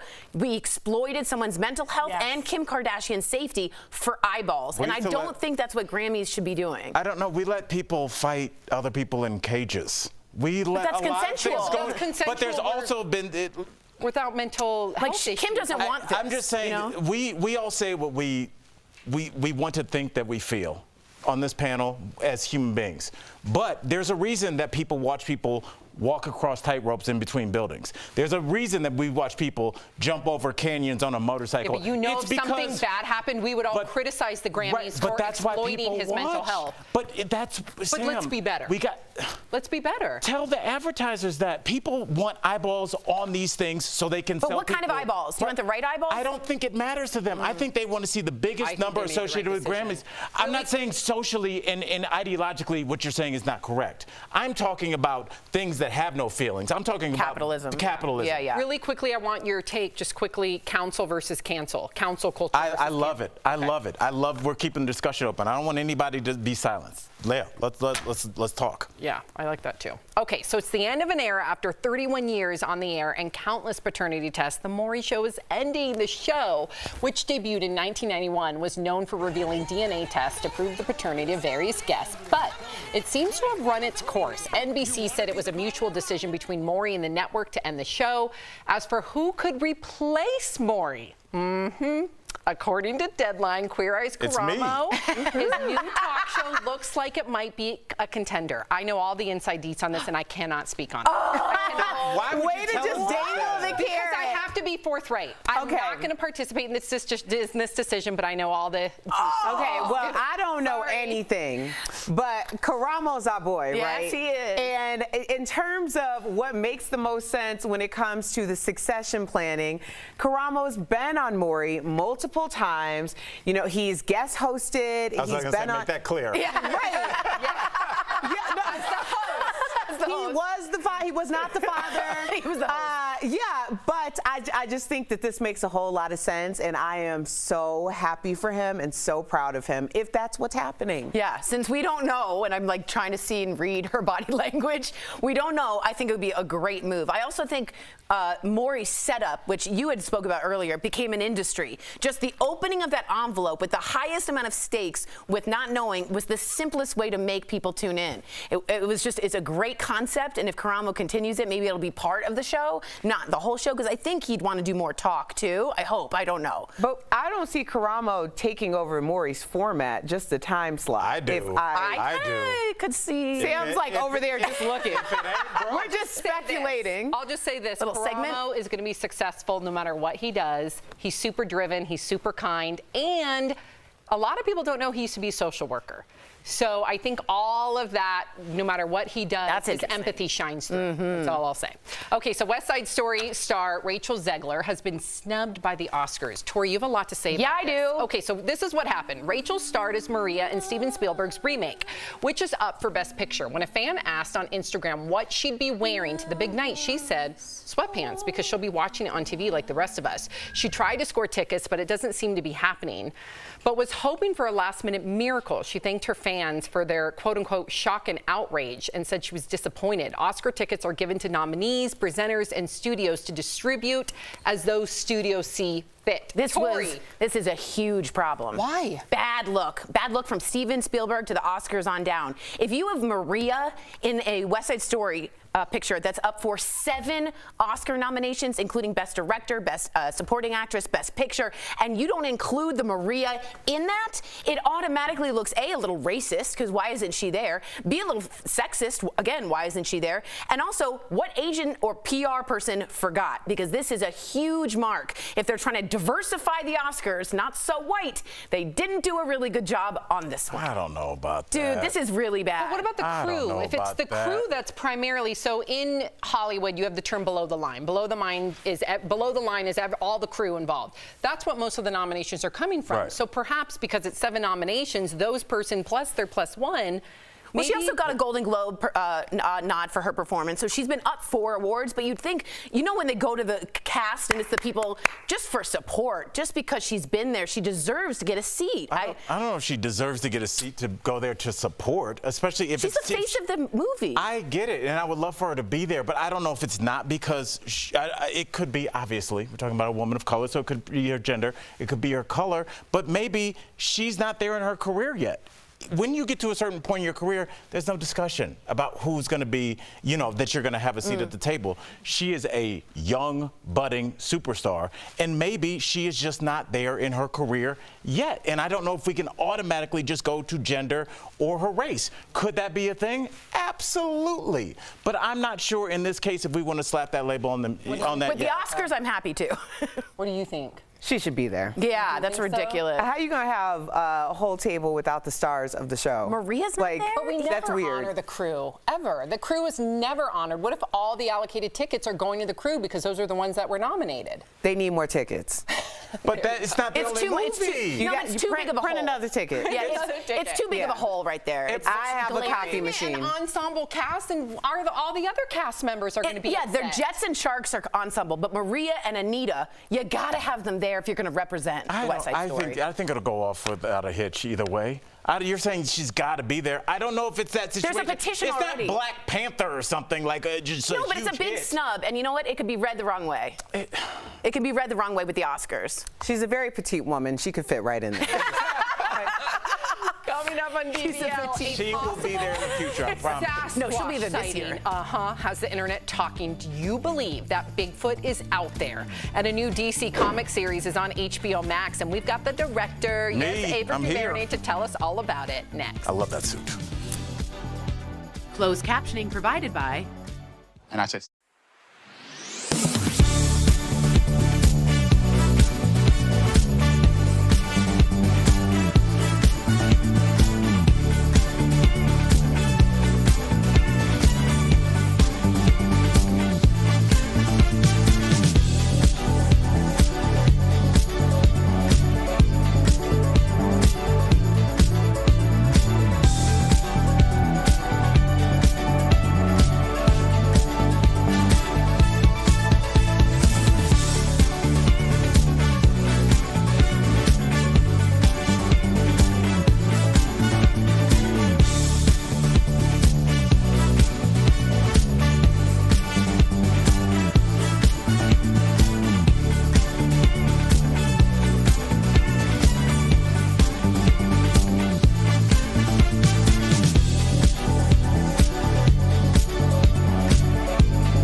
please, just me and my son.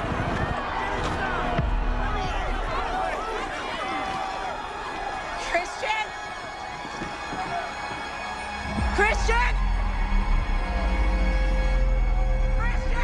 The world turns upside down. That was a possible look into the future and clip from the new limited series DMZ starring Rosario Dawson. Earlier, we had the honor to speak with the writer and producer who brought this iconic comic book story to life, Ava DuVernay and Roberto Patino. Take a look.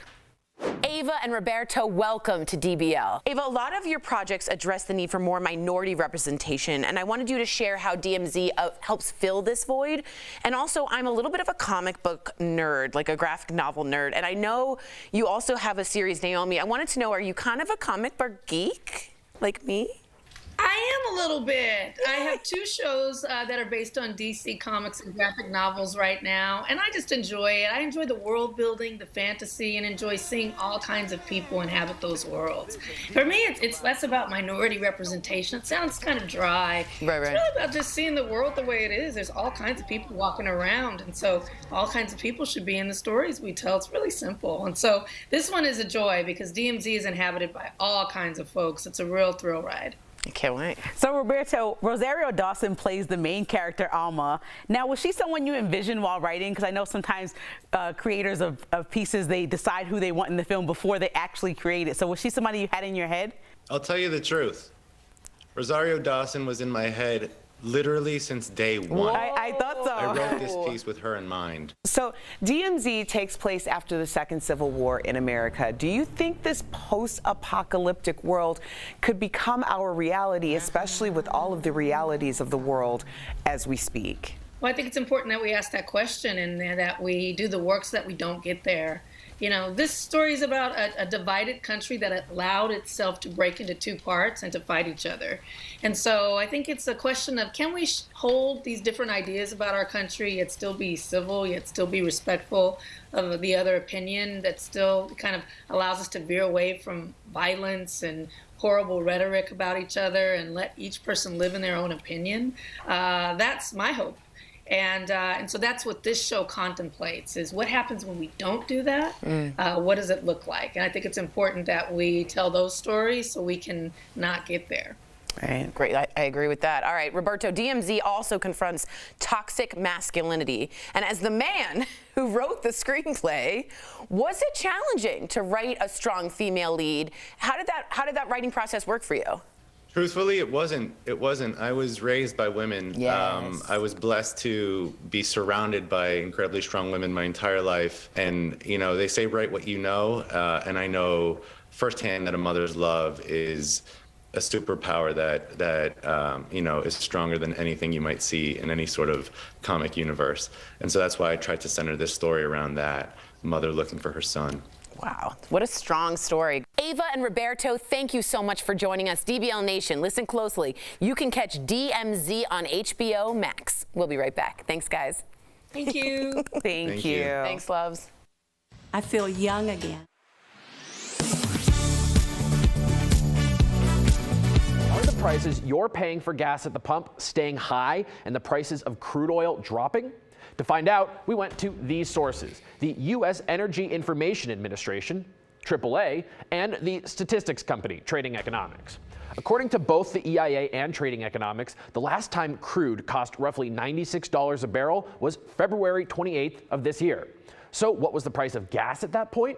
According to the EIA and AAA, the national average was between $3.60 and $3.70 a gallon. So the data supports the president here. The last time crude oil cost roughly $96 a barrel, gas was cheaper than it is now, at around $3.60 a gallon. Figures from Trading Economics and AAA show that on the day Biden posted his tweet, crude prices were trending downward and had fallen below $96 a barrel, while gas cost $4.31 a gallon. That means we can verify, yes, the price of gas is staying high even as the price of crude is dropping. But that doesn't mean it'll stay that way. We spoke with experts at Gas Buddy who told us gas prices often lag behind oil prices during times of high volatility. They told us, quote, "There is no hard and fast rule for how long it takes gas prices to drop once oil prices decline. However, in this instance, we're expecting most of the U.S. to feel some sort of relief in the next few days, and for prices to potentially drop below the $4 mark on average in the next 3 to 5 weeks. That is, of course, dependent on oil prices staying where they are now." Nonetheless, Biden isn't the only one accusing the oil and gas industry of taking advantage. For its part, the American Petroleum Institute, a group that represents some oil companies, said to us in a statement, quote, "It takes time for changing market conditions to work through the supply chain and for the price of crude oil to be widely reflected in the price we pay at local gas stations." With your Verify, I'm Casey Decker. I love this story. So for decades, people have claimed they saw a strange man-like oversized primate in the woods. I'm talking about Bigfoot people. But despite all of our technology, the creature has never officially been captured on film. But the proof lies in the footsteps. The latest comes from Big Sur, that's near Santa Cruz, California, where a hiker spotted a huge footprint. Look at that, next to their own. Next to their own compression Wow, site. what are we looking at? Wait, nothing. Wait, they shared it on Reddit for feedback. The post reads, quote, "Footprint found at the top of a hike in Big Sur, California, near Santa Cruz." Really? What do you guys think? I added the Santa Cruz. I know, I was like, Santa Cruz, that's her hometown. What do you think? I think we're looking at gravel. Yeah. What? It doesn't look like a I big can't even footprint. discern. Can somebody outline it with like a Sharpie or something? I mean, I see the footprint, but it's not that. It's not that big. It looks like a normal person's foot, doesn't it? I think more than anything now, I think we all know that we could take Bigfoot. You know, if it came down to it, I could take Bigfoot out. If that's the size of your foot, I'm assuming he doesn't want to be friends. If we got a square up in the woods, I like my chances hiding now. for centuries. Bigfoot's a size 11. I'm 13. He's not aggressive if he is. First of all, why is it always just no one can get a clear shot? The blurriness of Bigfoot bothers me. And Mitch Hagberg, a great comic who passed, always said maybe Bigfoot is blurry because I don't understand. Or maybe he's on the move, Tori. No one can get. We have Apple phone. Okay. I've got more proof. I've got more proof. We have Apple phone. If that doesn't convince you, here are some pretty convincing sightings. A Mississippi resident captured footage of this potential Bigfoot while hunting on his property. Afraid to go back into the woods, he posted the video to YouTube asking for help to identify the animal. And he also thought he was being pranked. So he was like, please let me know who pranked me. Okay. What are we looking at? Yeah, what is that? Looks like a bear. Where? Bear. Where is it? Right in front. Is there something wrong with my eyes? It's unclear every time. Or maybe it's just, looks like a cave. I just like that the guy was like, can somebody help me identify it? It's like, you're the one with the camera in the woods. That was your time, bro. It's his backyard. You would think he would but know. What about this one? This one's big time, guys. This is from a hiker in Utah who spotted a large animal. There it is, in the woods. Now, here's the kicker. That's not right. When it was approached, the animal allegedly stood up and started throwing rocks at him, which is supposedly a trademark of Sasquatches. But he didn't get a picture of that. Well, no, he was dodging the rocks being hurled at him. What do you expect? That looked like an oil painting from the 1800s. Let me see the oil painting. It's always so blurry. If you're Bigfoot, do you need to throw rocks? Y'all are some gaslighting individuals. Wait, go back. That had a long tail. Yeah, go back. No, That has Where? a tail. Right at the bottom? On the And it goes to bottom, the right. that's a tail. So what kind of a large animal has a long tail like that? It's a tail. Bigfoot. Y'all. Bigfoot doesn't have a tail. This is all made up. This is all that convincing. I sold it, but I'm not convinced. No. I don't know if you sold it, Sam. I did. You said, look at there's a tail, and then yelled it twice, and then you're like, well, there's Bigfoot now. What's the next story? I do like the fact that it is a community. Does anyone believe here? No. No. I think we would have found it by now. Does anyone in the studio believe it? Yeah. Clap. That there's a Just Kelly. Bigfoot that's, eating things in the woods? You would have known. Right, you would have gotten some kind of video or footage. I don't like this. I don't like this. Kelly Schubert. He's so fast? If we can have fossils from dinosaurs, how do we not have fossils from Bigfoot? Right, and also you would think that there'd be one. She's saying he's very fast. I can't not look at that. Kelly, I think we need to see that again. He's like really fast with his feet too. And dinosaurs aren't fast? What is going on here. What is going on? In the words of Al Jackson, this is bananagrams. It is. But do you know what's so great about that is you have to think somebody somewhere in the country tuned in right when Kelly was doing that and was like, I don't know what this show is, but I'm never going to not watch this. Like that. Kelly, I will have that on a GIF before the end of the day. They're loving it. That is amazing. Harry and the Hendersons. If you haven't seen Harry and the Hendersons, I wonder if it holds up. Probably not. Yeah. We'll be right back. Sam telling us to watch 30-year-old movies. Remember MASH? If you haven't I seen think it. Harry's longer than 30. It's 25. What are we talking Promotional consideration is brought to you by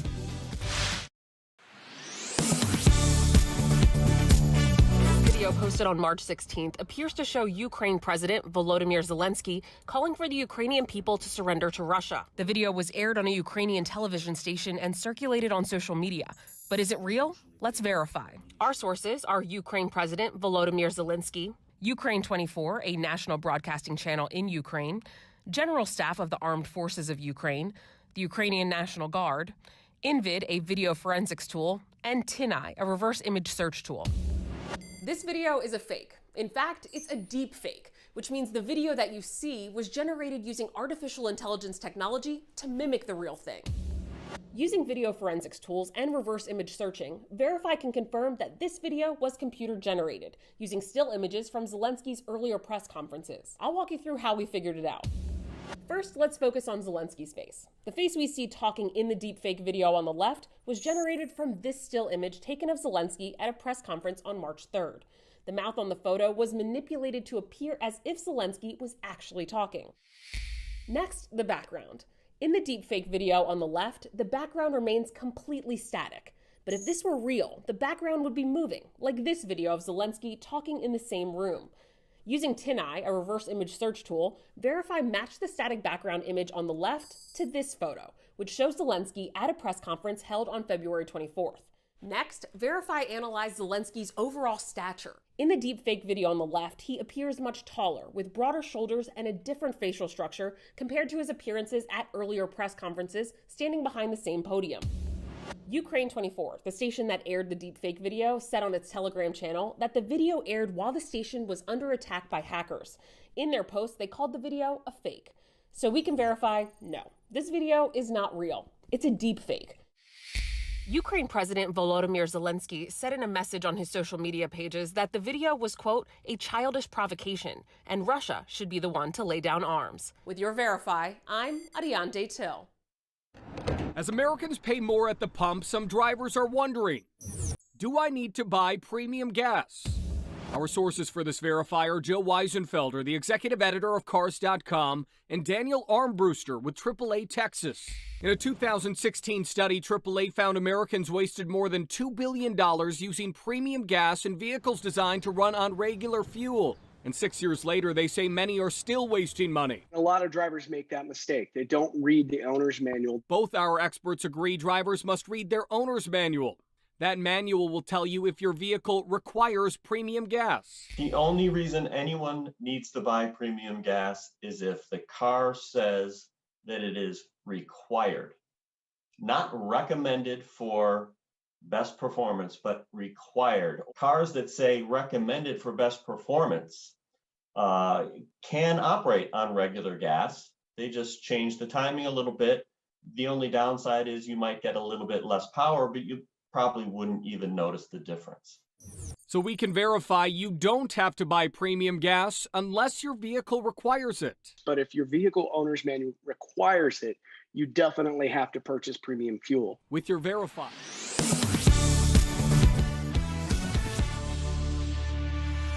Welcome back. We got to talk about this man making money in Japan by doing nothing. Nada. He's known as Rent a Man, who is hired to spend time with I think somebody's already explored this topic. Albert, mostly women who just want a companion to do stuff with. Some of his gigs include waiting for a man at the end of a marathon finish line, and he went with a woman as she filed her divorce papers. He charges about $85 a session. Just, hire a friend. What do you think? Oh, this is so sad. Yeah. What's sad? That's a lack of companionship. Oh, you mean the flip need side. for it? Yeah, the need for this is What are what's so y'all sad. talking about? This is the greatest thing ever. You show up, be a friend for 10 minutes? That's the perfect relationship. Yeah, for him, right, but I'm saying just the fact that there is a need is sad. And there's also like cuddle cafes in which you can cuddle and just be around people. Cuddle people? No, sometimes it's stuffed animals cafe? or No, cuddle other people. Cuddle. Where are you hanging out? No, I'm just saying there's a need for strangers cuddle. You know, there's a need for touching and intimacy that's lacking clearly. But he wasn't touching people. But he was a companion. Is he a genius to think of this? I don't know I about mean, genius. it makes sense. You have to find, you know, the niche in the market. Clearly, he found it. Now, in terms of cuddles, I did have to put Spike in a pet hotel this weekend, and I did buy him cuddles. I bought him multiple cuddles. You have to pay for the cuddles? Yes, you have to pay. You bought a cuddle package for your dog? Wait, what do you mean? Like he goes on the lap of the owner? Yeah, like they get 10 minutes of cuddle so I got him like morning cuddles. How do you know? Like cuddles. They told us that he cuddled. I could tell you anything. What do you want? How much did you pay them? It was $10 a cuddle. Okay. That's worth it, Erica. It I'd was pay extra worth to say, it. can he or she sleep in your bed for the night? Sure. Covers? Of course. We need a drug testing program here at DBL. You guys are out of your mind. DBL, see you every day. Bye, guys.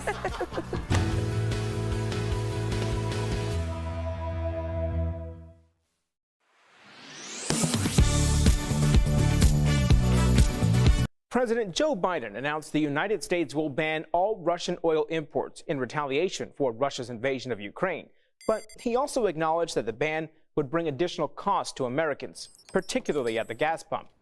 Gas prices are already soaring across the country, leading some on social media to claim changing your tire pressure would help increase mileage and reduce costs. So let's verify. Can properly inflating your tires help improve your gas mileage? Our sources are the U.S. Department of Energy, the National Highway Traffic Safety Administration, and Sean Huff, staff researcher at Oak Ridge National Laboratory. According to the DOE, the correct PSI, or pounds per square inch of tire pressure, can boost your gas mileage up to 3%. With the current price of gas across the country, that's the equivalent of saving more than 10 cents per gallon of gas. The National Highway Traffic Safety Administration also said properly inflating your tires can save you money, but only 19% of drivers actually do so. Properly inflating the tires is a way to minimize the amount of energy it takes to push the vehicle down the road. So as the tire pressure goes down below the optimum pressure, the tire deforms or flattens. And as the tire flattens, then it's more difficult for the tire to roll on the pavement. And then that, of course, requires more energy to move the vehicle down the road. So we can verify, yes, properly inflated tires can improve your car's fuel economy. To find your car's correct PSI, you'll need to check the sticker inside the driver's side door. With your Verify, I'm Brandon Lewis.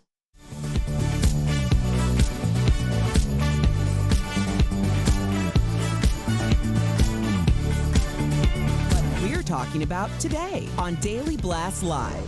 Celebrities show support for Ukraine, from Ashton and Mila donating millions to David Beckham handing over his Instagram account to a hero doctor. Are these stars really making a difference? A new Bigfoot sighting has started a debate. Do you believe in this mysterious creature? Kanye West gets banned from performing at the Grammys. Does he deserve to be there?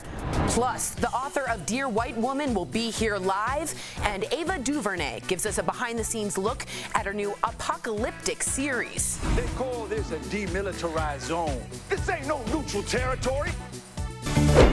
Oh my gosh. Are you insane? This is a sham. No. Nope. Y'all, just stop. Finally here. Drum roll.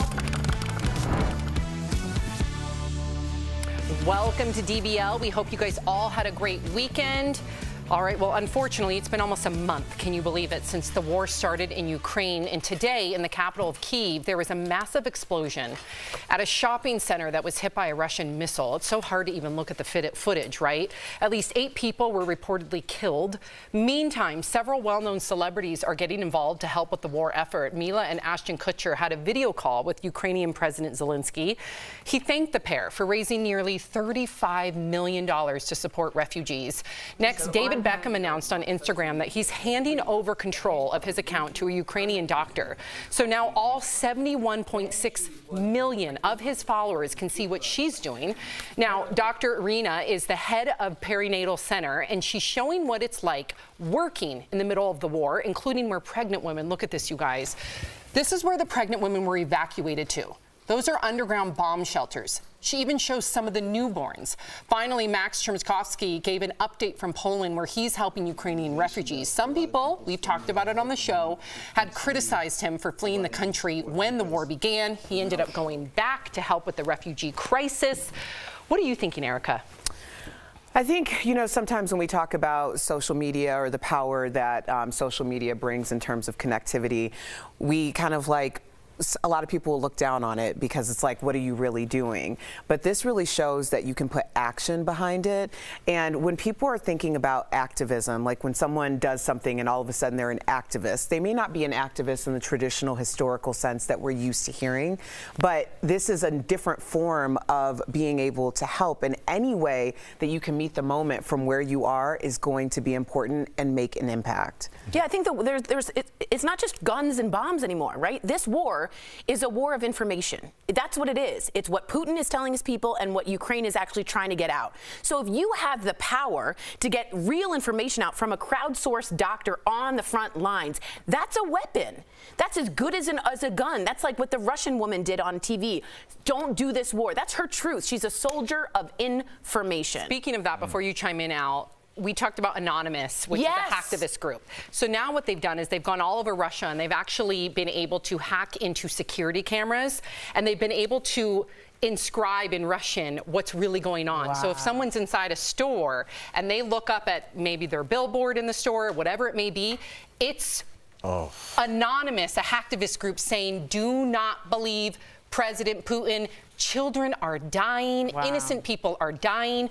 So, yeah, it's changing minds. Yeah, I mean, this is where we are, and I think this is something that Putin, did not see coming. I agree with you, Al. He is an expert when it comes to Cold War tactics. He's an expert when it comes to being icy cold and direct in his action. What he's not an expert in is TikTok. And who would have thought, remember, I mean, let's not forget that the TikTokers, remember they ruined that Tulsa rally for Trump, I believe it was Tulsa, by buying all the tickets and then not showing up. No one showed up, right. This is not about Trump. I'm just saying, all the people at home that they call slacktivists and like, oh, you're not doing anything, that's how you affect real change. And it's people that don't really understand that world. And it's really most of our world now is online. So I think he really miscalculated. I think he's paying the price for that. Well said. Before we get to this little girl, I can't wait to give you an update on the little Ukrainian girl. You'll remember her. I just want to say, speaking to your point, Erica, I have to give Bethany Frankel credit. I know. From her online account, she's raised $135 million. That was last week. So who knows if she's up to like $150 million. Don't forget, Bethany Frankel was also sending her plane over to Puerto Rico. Yes. Yeah, Be Strong is her foundation. With supplies. Yep. And it goes to disasters. She's been the real deal for a long time. Exactly. All right, so let's talk about this very special little Ukrainian girl who went viral for this video. She sang Let It Go. We talked about it here in a crowded bomb shelter. She got a standing ovation from everyone. Look at her now. She sang the national anthem last night at a stadium in Poland in front of thousands of people at a charity concert. You know what's crazy about that is the lack of music. The haunting sound of her little tiny voice trying to be the hope throughout all of this breaks through in the bunker, but also without music doing the national anthem, that same hope, it gives you the goose pimples because it's just the littlest voice of Ukraine trying to take over the biggest part of Russia. It really is a metaphor for what's going on, the David and the Goliath of the moment. It's beautiful. It's beautiful. Where do we go from here? And I know we've talked about this. I know none of us are foreign policy experts, but considering that it's been a month now, right? And I want to give you an update on the family that I know that lives in Ukraine that tried to escape. I tried to help organize some resources. They ended up staying to fight. And they are now, I guess, in a position where they feel comfortable. Maybe they're in Kyiv, maybe to the point where they don't feel like they're... Let me just tell you what they're doing now. And you can go to my Instagram at Sam Shocker. I just posted their link. They started a charity. Wow. Boots on the ground charity to help out their neighbors, to help out their friends in the bomb shelters, even though they're going in and out of bomb shelters. They are raising money. 100% of the funds are going to their neighbors and to themselves, but mostly to their neighbors, medical supplies, food, helping people escape that want to escape. So not only are you getting people overseas that are trying to help the Ukrainian people, you have people in Ukraine trying to help their community. Sam, I'll tell you what I hope from this, because when the day that Russia first invaded, my first thought was like, oh, people still do that? Right. It seemed archaic. It seemed like that's not how we fight wars. We do it cold. We shut your internet off. We don't do trading. But like, I think the whole world, when we saw what we had really only seen in movies and in old World War II, in Vietnam footage, everybody's like, this is not how the world looks or acts anymore. So I hope this next generation of leaders that are all 7 or 8 years old in every country all over the world now realizes what that looks like, dropping missiles on pregnant women. And I hope that we are all outraged and we just move away from it, because it just seems barbaric at this point. And outraged around the world. Exactly. Not just in Ukraine. Exactly, because I don't think we are surprised by it. It's just the way that the victims in this equation look. There is an empathy factor there. There's a sense of they are one of us, because let's be clear, there have been conflicts, wars, mass destruction all over the world. They just didn't look like the people who are at the forefront of the mainstream media telling the story. So Yemen's going on 8 years now. Yeah. And they have the largest refugee crisis, humanitarian crisis in the world right now. Not to detract or distract from anything going on in Ukraine, but to Erica's point, please educate yourself on what's going on in Yemen as well. Coming up on DBL, is the valedictorian honor outdated? Find out why some schools are starting to get rid of it. And author Kimberly Yolanda Williams is going to join us live, how her book is helping bridge the gap between cross-racial relationships. Closed captioning provided by Let me be. Yes, it is. Yeah. So we're just talking about the Yemen crisis, and I think it's important to note that, you know, the USA does have a role in that. I think you should look into that as well as other countries as well. But I think, you know, you can't be hypocritical about it. You know, there was a meme that went viral of a little boy that, thank God, crossed the Ukrainian border safely. But he apparently had like a plastic bag, a phone number written on his hand, and everyone's applauding him to be a hero. And I'm so glad he's okay, and I'm so glad people are applauding him to be a hero.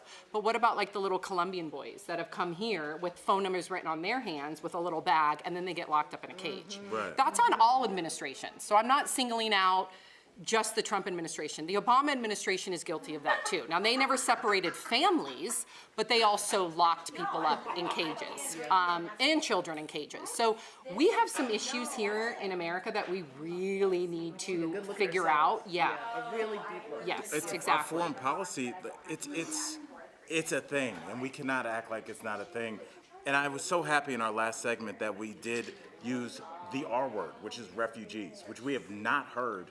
People there, you know, people in crisis, people that are in danger, but there are refugees. They are people that are fleeing from terror. And I remember that the caravan that was coming up, I believe from El Salvador a couple of years ago, when they were tracking it like it was a swarm of bees coming up from Central America. And it's like these areas that we destabilize with we look at Mexico like it's out of control. I wonder why. We have we have a huge cocaine problem in this country that needed to be appeased. And that's why these cartels are fighting and making so much money. So we have to make sure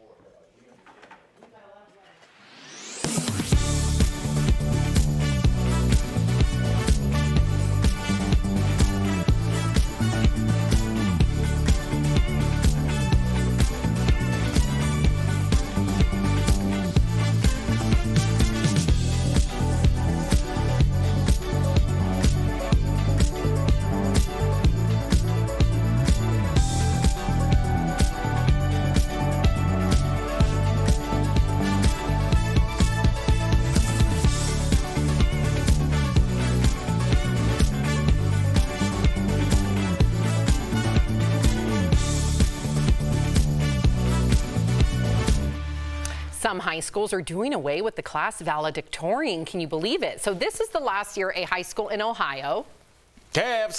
You were late. I know. She almost had to touch my arm. I actually let Al get that in there. We'll recognize one student as its valedictorian, and some schools here in Denver are also doing away with valedictorians, calling the practice of ranking students, quote, outdated. But some criticize the idea, saying it's unfair to the student who achieves the highest honor in their class. Erica, considering that your mom is an educator, Dr. Cobb, in the college format, what do you think where do you think she would lie here? I'm not going to speak for my mother, but I would say that I'm not for this at all. I mean, you know, competition, people are, for some reason now it's seen as, you know, terrible because it's difficult on people's mental health. And I'm not going to say that in a light way because mental health is important. But the idea of having, like, competition also breeds success. Competition also breeds the ability to become better. And the idea that we would do this for valedictorian, are we going to do this for the MVP of the football team or the basketball team? Like, this is nonsense to me. I'm sorry. Okay, so, and what's really funny is that our school did this from a long time ago. My high school, Georgetown Day School, has never had a valedictorian. And the reason is, I went to a very progressive, rigorous academic school, but the idea was to lose the competition aspect and the students of that grade vote every year for which kid they just wanted to hear speak, who had the best story. So subjective, though. And it could go most popular, which some people think it could do, but most of the time, it was someone who had the best story with the best storytelling. And to me, it helped, but I completely see your point of view as, like, what if you're a swimmer that gets first place? You're not taking that down. And a lot of people who've written us right here on YouTube said, I worked really hard to be valedictorian and I beat out a lot of people because of that. So I'm kind of in the air here. I liked not having it, but I also see the point of competition. And can I just speak for the 99%, the non-valedictorian? Like, we weren't say that to you casually, considering that you went to Brown. I know, but I wasn't anywhere close to a valedictorian. And I think for the people that aren't anywhere close, like, you know, early, like 2 days into freshman year, like, this ain't happening, buddy. Like, we're not like, we need to ban valedictorians. When our valedictorians spoke, we're like, oh yeah. Same. They never got less than an A+. Good for them. I want to hear what they had to say. I don't think, and also just for ranking in terms of how we're going to move forward as a society, we need to identify, okay, this person's really good at engineering. Let's move them towards a program that's good. They'll design engines for the shuttle. Like, we need to find. But much like standardized testing, this can be seen as something that the grades are somewhat subjective and useless in terms of what we have. It's not useless. It's the best way, no, but I mean, it is a form. It helps them get into universities too. I'm all for it. I'm with you. I was never close to becoming salutatorian or valedictorian, and I was so proud. You were the valedictorian of your swim team, though. Maybe. You went, no, not maybe. You went to UCLA. You did. But I'm with you too. Sorry, Tori. No, I think okay. It's ridiculous. You gotta have some competition. I'm fine. I'm over here. Coming up on DBL, author Kimberly Yolanda Williams. You guys, she's going to join us live. She's talking all about the real-life stories of racial biases between women. Coming up next.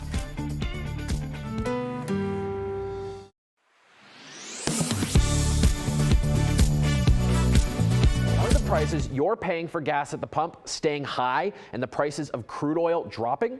To find out, we went to these sources: the U.S. Energy Information Administration, AAA, and the statistics company, Trading Economics. According to both the EIA and Trading Economics, the last time crude cost roughly $96 a barrel was February 28th of this year. So what was the price of gas at that point? According to the EIA and AAA, the national average was between $3.60 and $3.70 a gallon. So the data supports the president here. The last time crude oil cost roughly $96 a barrel, gas was cheaper than it is now, at around $3.60 a gallon. Figures from Trading Economics and AAA show that on the day Biden posted his tweet, crude prices were trending downward and had fallen below $96 a barrel, while gas cost $4.31 a gallon. That means we can verify, yes, the price of gas is staying high even as the price of crude is dropping. But that doesn't mean it'll stay that way. We spoke with experts at Gas Buddy who told us gas prices often lag behind oil prices during times of high volatility. They told us, quote, there is no hard and fast rule for how long it takes gas prices to drop once oil prices decline.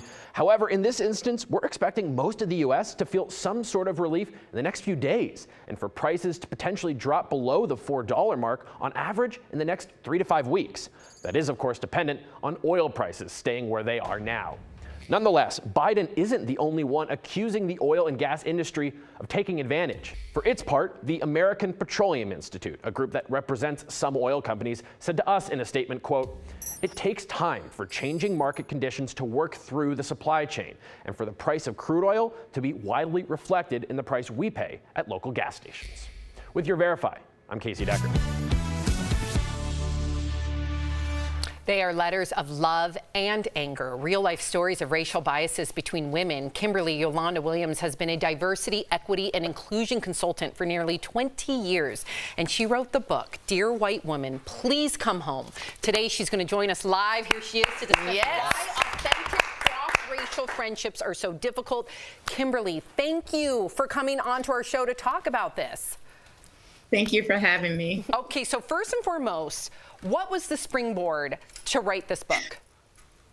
The springboard, I will tell you, was anger. I was at a workshop for Black women and white women to come together and to heal and connect. And we did an activity right at the end of the workshop where Black women and white women would sit kind of knee to knee. This was pre-COVID, of course.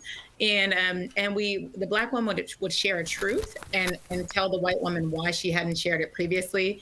And the white woman had a chance to respond to the Black woman. And most of the time, the white women responded that they didn't know. They didn't know what Black women were going through. And I was fired up thinking, how could you not know if we're on YouTube? If we're in the newspaper, we're on TikTok, like, how could you not know? And so I went home and I said, you know what? I'm writing a book so that white women will never again say they didn't know. And that's what I did. Here we are 4 years later. Dang. Kudos. I want to read every single page and just be a better ally. Absolutely. All right, what do you hope, really your hope, not just like a little hope, but what's your deep hope for the takeaway for white readers, but also for Black readers? Could you give me both on those? Yes. I think about Black women first, of course, because I identify, but really, I hope that Black women read the book and say, I see myself. I see my mom. I see my neighbor. I see my grandmother, and I feel validated. And just 2 days ago, a Black woman wrote to me on LinkedIn and said, I feel validated. I feel seen. My hope for white women is that they realize it's not as hard as it seems, that with these little steps that, I provide in the book, they could just make a few little changes and signal to women of color and to Black women specifically, I'm your ally. Yeah. I want to do this work with you. I want to support you. Wow. Well, Kimberly, let's talk about microaggressions, because your book lists 40 examples between you and white women. And, I have to tell you personally, people always think it's the, person who's being very overtly racist that really hurts me. It's not that. It's the people who are trying to show allyship, but they're not really processing what that necessarily means in action. So can you give us some example of how microaggressions have happened for you? 100%. And I agree with you. You're spot on. It's not, for me, it's not the KKK, right? It's the person that is my friend that is tripping up over their words and their actions that harm me. And so I think my most common microaggression that I experience, the two most common are my hair. Is my hair real? Is my hair, how long did it, did you grow, one of my favorite, did you grow your hair overnight? And the second one I would say is the assumption that I don't belong. And that's, I get the question, people don't know by looking at me that I speak more than one language. And so I get the question a lot, what are you? And what do you mean, what am I? I'm a human being just like you. I just happen to be bilingual. So I mean, those questions of do you belong here are probably the most hurtful for me. I've been accused of being a janitor at an organization. So, are you the janitor? Can you show, are you the, at Target shopping and I don't have on red and khakis, and can you show me where to get X, Y, and Z, And I'm like, I don't work here. Right. Well, let's get honest though, because a lot of Black people are tired of teaching other races, and it's really not our job to be teachers. But at the same time, when you're having a conversation or you're in an interpersonal relationship with someone, my biggest one is I always try to explain that calling me strong is not a strength. Because, you know, if I'm having a conversation with you as a friend, as someone who I feel is a peer, and someone who I respect, and I anticipate that you respect me too, the idea that I'm advising you on some level and you're saying, well, it's easier for you because you're strong. And my response is always like, I'm not strong because I necessarily want to be. I'm strong because that's what the situation dictates. So when you're having those conversations, how do you think it's best to approach that with some sincerity, but also with the idea of compassion? Right. And I think I share with people to lead with a disclaimer. The disclaimer is, listen, I'm just going to let you know, and I go into situations, something as simple as my name being spelled incorrectly on a daily basis. A name like Kimberly sounds common, right? And it's spelled wrong every day. And so I lead with what I call a disclaimer. I go into a conversation and say, listen, this is no insult to your intelligence. I know that you don't know how to spell my name. Let me spell it for you. And so sometimes I try to get ahead of the microaggression by leading with what I call a disclaimer. And my name is a very good example. And very quickly, I just want to ask this. Like, if you're a white female viewer watching right now, they might say, well, I get what you're saying, but how can I help? How can I tell if I'm doing a good job? Like, what's the first step to make sure that I'm being a good ally? Yes. First is to let go of zero-sum thinking, right? There's no such thing as either you're good or you're a bad ally, right? Most of us are somewhere in between. And so I think that we have to do a deep dive on our biases that we have, because that's where our microaggressions stem from. So we've got to sit down and say, what are the biases that I've been socialized to have in the community that I grew up in, because we all have them. Exactly. And if we can be honest about the ones that are living in our subconscious, we can get ahead of them and we can prevent microaggressions. But most of us don't take the time to take inventory. And get Kimberly's book. Yes. Yeah. I cannot wait to read this. Thank you, Kimberly. To continue this conversation, make sure that you too get a copy of her book. You can also visit engagingacrossdifference.com. Kimberly, we appreciate you. We'll be right back. Absolutely. Thank you so much. Thank you.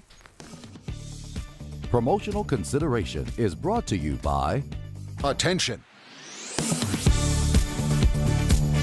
Video posted on March 16th appears to show Ukraine President Volodymyr Zelenskyy calling for the Ukrainian people to surrender to Russia. The video was aired on a Ukrainian television station and circulated on social media.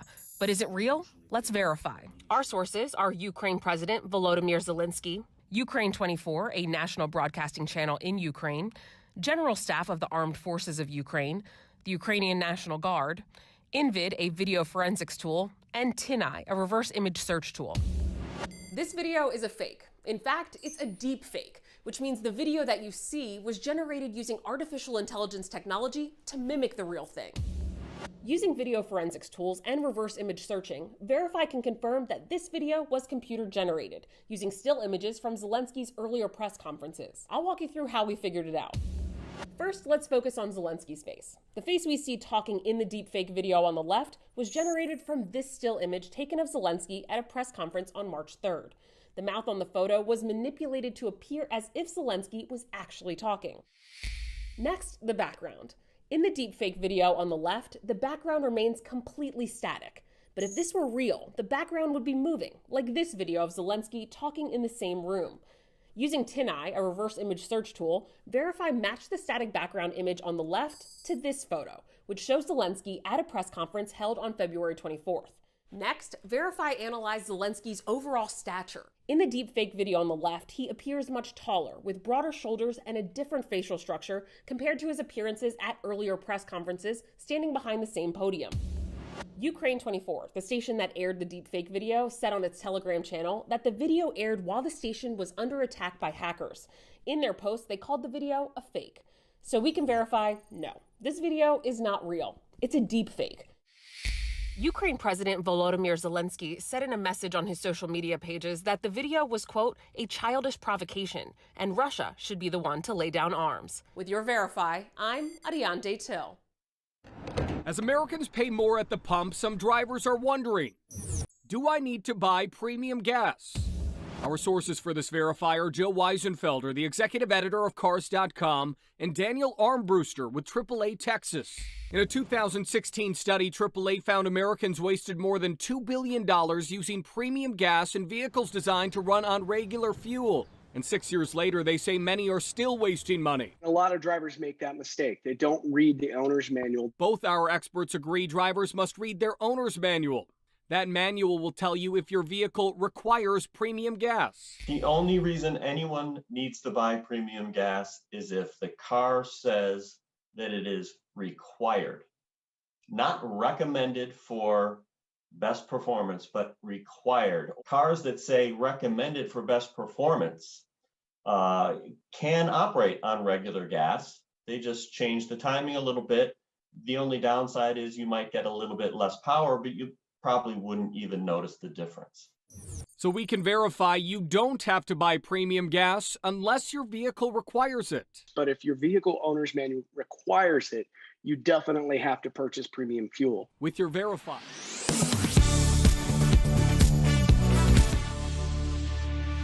Welcome back to DBL. So during the break, I was just asking Erica for some additional information. I thought, yeah, please. Yeah, no, I think what Kimberly did was really give people a template and strong examples of what microaggression means.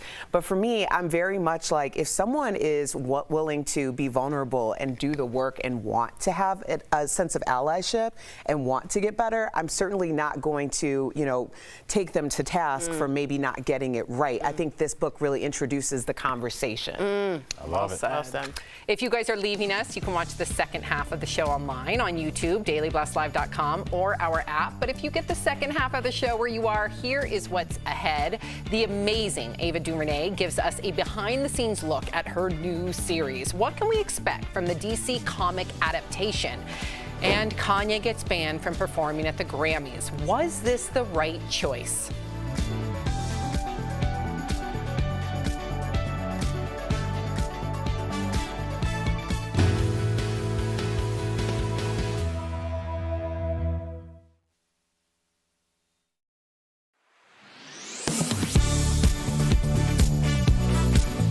President Joe Biden announced the United States will ban all Russian oil imports in retaliation for Russia's invasion of Ukraine.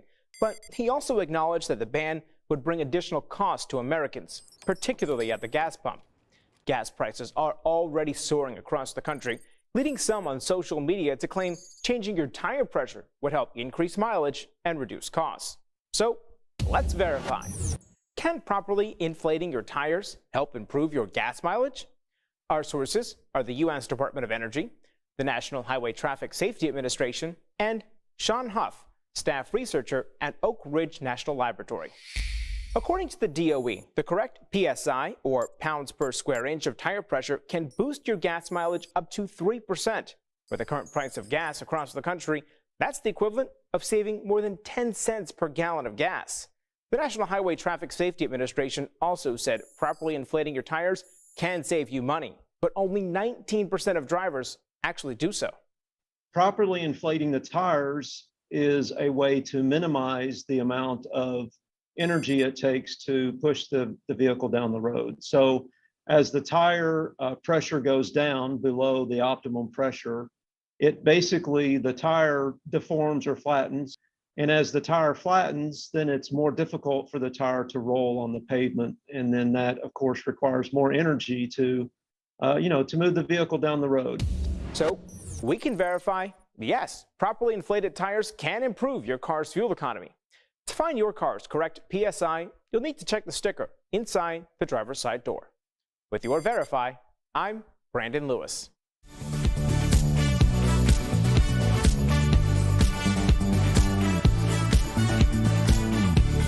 Blast Live. We're talking about what you're talking about. Oh my gosh. Are you insane? This is a sham. No. Y'all, just stop. Finally here. Drum roll.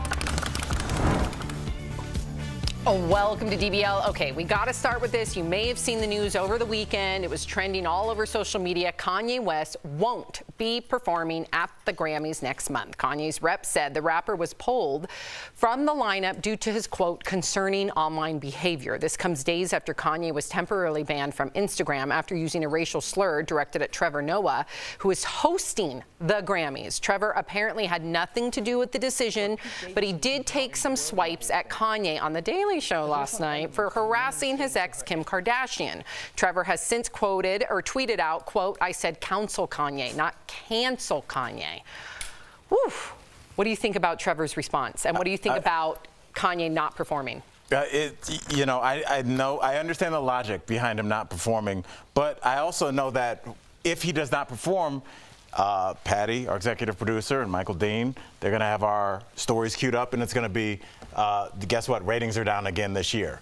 If Kanye performs, we will not be leading with that story. It will be like highest ratings in a long time. So, are we, as a society, going to say that we are going to allow artists to perform that we find palatable?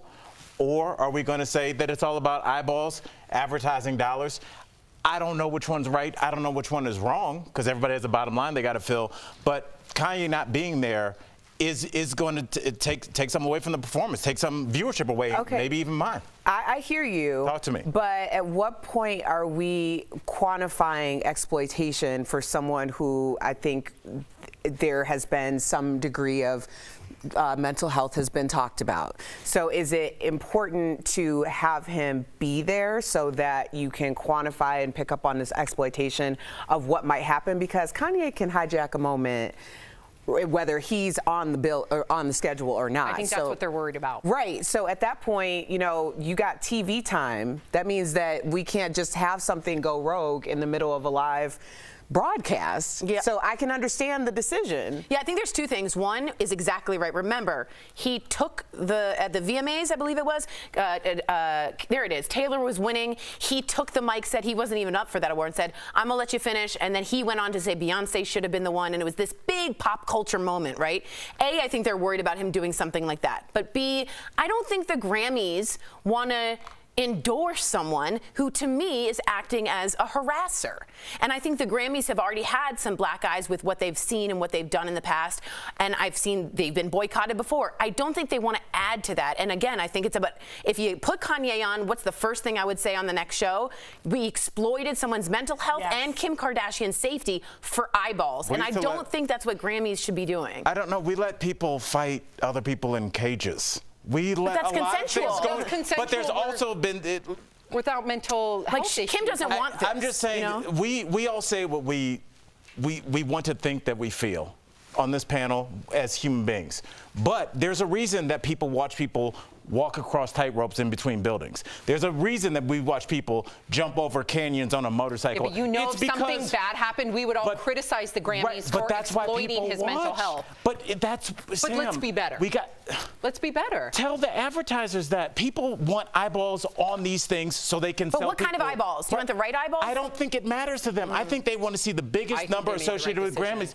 I'm not saying socially and ideologically what you're saying is not correct. I'm talking about things that have no feelings. I'm talking about capitalism. Yeah. Really quickly, I want your take, just quickly, counsel versus cancel. Counsel culture. I love it. I love it. We're keeping the discussion open. I don't want anybody to be silenced. Leah, let's talk. Yeah, I like that too. Okay, so it's the end of an era after 31 years on the air and countless paternity tests. The Maury Show is ending. The show, which debuted in 1991, was known for revealing DNA tests to prove the paternity of various guests, but it seems to have run its course. NBC said it was a mutual decision between Maury and the network to end the show. As for who could replace Maury, according to Deadline, Queer Eye's Karamo, his new talk show looks like it might be a contender. I know all the inside deets on this, and I cannot speak on it. Why would you tell us that? Because I have to be forthright. I'm not going to participate in this decision, but I know all the. Okay, well, I don't know anything, but Karamo's our boy, right? Yes, he is. And in terms of what makes the most sense when it comes to the succession planning, Karamo's been on Maury multiple times. He's guest hosted. I was going to say, make that clear. Yeah, right. He was not the father. He was the host. But I just think that this makes a whole lot of sense, and I am so happy for him and so proud of him if that's what's happening. Yeah, since we don't know, and I'm like trying to see and read her body language, we don't know. I think it would be a great move. I also think Maury's setup, which you had spoke about earlier, became an industry. Just the opening of that envelope with the highest amount of stakes with not knowing was the simplest way to make people tune in. It's a great concept, and if Karamo continues it, maybe it'll be part of the show. not the whole show, because I think he'd want to do more talk too. I hope. I don't know. But I don't see Karamo taking over Maury's format, just the time slot. I do. I could see. Sam's like over there just looking. We're just speculating. I'll just say this. Little segment. Karamo is going to be successful no matter what he does. He's super driven. He's super kind. And a lot of people don't know he used to be a social worker. So I think all of that, no matter what he does, his empathy shines through. That's all I'll say. Okay, so West Side Story star Rachel Zegler has been snubbed by the Oscars. Tori, you have a lot to say about this. Yeah, I do. Okay, so this is what happened. Rachel starred as Maria in Steven Spielberg's remake, which is up for Best Picture. When a fan asked on Instagram what she'd be wearing to the big night, she said sweatpants, because she'll be watching it on TV like the rest of us. She tried to score tickets, but it doesn't seem to be happening, but was hoping for a last-minute miracle. She thanked her fans for their quote-unquote shock and outrage and said she was disappointed. Oscar tickets are given to nominees, presenters, and studios to distribute as those studios see fit. This is a huge problem. Why? Bad look. Bad look from Steven Spielberg to the Oscars on down. If you have Maria in a West Side Story picture that's up for 7 Oscar nominations, including Best Director, Best Supporting Actress, Best Picture, and you don't include the Maria in that, it automatically looks A, a little racist, because why isn't she there? B, a little sexist, again, why isn't she there? And also, what agent or PR person forgot? Because this is a huge mark. If they're trying to diversify the Oscars, not so white, they didn't do a really good job on this one. I don't know about that. Dude, this is really bad. But what about the crew? If it's the crew that's primarily, so in Hollywood, you have the term below the line. Below the line is all the crew involved. That's what most of the nominations are coming from. Right. So perhaps because it's 7 nominations, those person plus their plus one. Well, she also got a Golden Globe nod for her performance, so she's been up 4 awards. But you'd think, you know, when they go to the cast and it's the people just for support, just because she's been there, she deserves to get a seat. I don't know if she deserves to get a seat to go there to support, especially if she's the face of the movie. I get it, and I would love for her to be there, but I don't know if it's not because it could be, obviously, we're talking about a woman of color, so it could be her gender, it could be her color, but maybe she's not there in her career yet.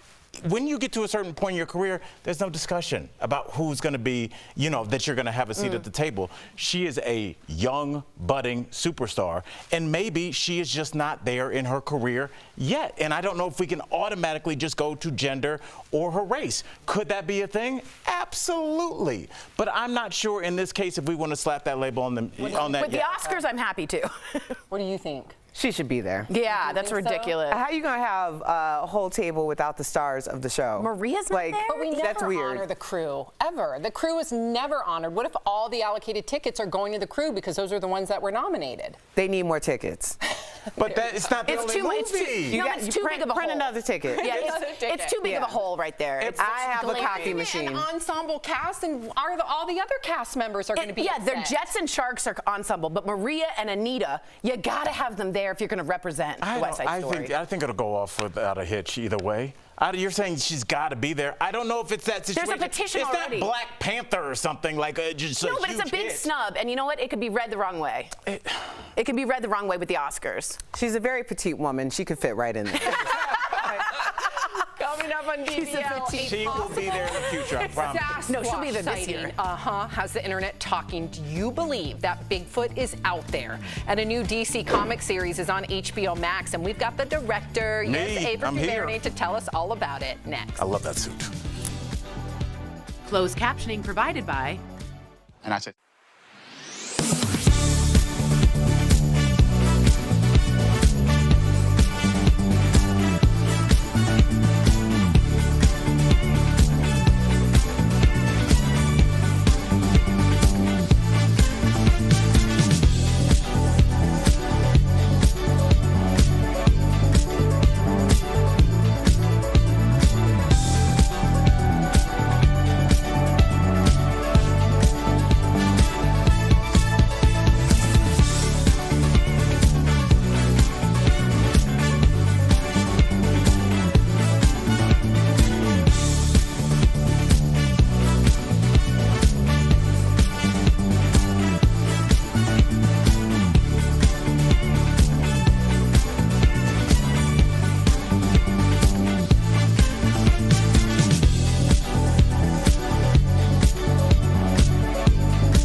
world turns upside down. That was a possible look into the future and clip from the new limited series DMZ starring Rosario Dawson. Earlier, we had the honor to speak with a writer and producer who brought this iconic comic book story to life, Ava DuVernay and Roberto Patino. Take a look. Ava and Roberto, welcome to DBL. Ava, a lot of your projects address the need for more minority representation, and I wanted you to share how DMZ helps fill this void. And also, I'm a little bit of a comic book nerd, like a graphic novel nerd, and I know you also have a series, Naomi. I wanted to know, are you kind of a comic book geek, like me? I am a little bit. I have 2 shows that are based on DC comics and graphic novels right now, and I just enjoy it. I enjoy the world building, the fantasy, and enjoy seeing all kinds of people inhabit those worlds. For me, it's less about minority representation. It sounds kind of dry. Right. It's really about just seeing the world the way it is. There's all kinds of people walking around, and so all kinds of people should be in the stories we tell. It's really simple. And so this one is a joy because DMZ is inhabited by all kinds of folks. It's a real thrill ride. I can't wait. So Roberto, Rosario Dawson plays the main character, Alma. Now, was she someone you envisioned while writing? Because I know sometimes creators of pieces, they decide who they want in the film before they actually create it. So was she somebody you had in your head? I'll tell you the truth. Rosario Dawson was in my head literally since day one. I thought so. I wrote this piece with her in mind. So DMZ takes place after the Second Civil War in America. Do you think this post-apocalyptic world could become our reality, especially with all of the realities of the world as we speak? Well, I think it's important that we ask that question and that we do the work so that we don't get there. You know, this story is about a divided country that allowed itself to break into 2 parts and to fight each other. And so I think it's a question of, can we hold these different ideas about our country, yet still be civil, yet still be respectful of the other opinion, that still kind of allows us to veer away from violence and horrible rhetoric about each other and let each person live in their own opinion? That's my hope. And so that's what this show contemplates, is what happens when we don't do that? What does it look like? And I think it's important that we tell those stories so we can not get there. Right. Great. I agree with that. All right, Roberto, DMZ also confronts toxic masculinity. And as the man who wrote the screenplay, was it challenging to write a strong female lead? How did that writing process work for you? Truthfully, it wasn't. I was raised by women. Yes. I was blessed to be surrounded by incredibly strong women my entire life. And, you know, they say write what you know. And I know firsthand that a mother's love is a superpower that you know, is stronger than anything you might see in any sort of comic universe. And so that's why I tried to center this story around that, mother looking for her son. Wow, what a strong story. Ava and Roberto, thank you so much for joining us. DBL Nation, listen closely. You can catch DMZ on HBO Max. We'll be right back. Thanks, guys. Thank you. Thank you. Thanks, loves. I feel young.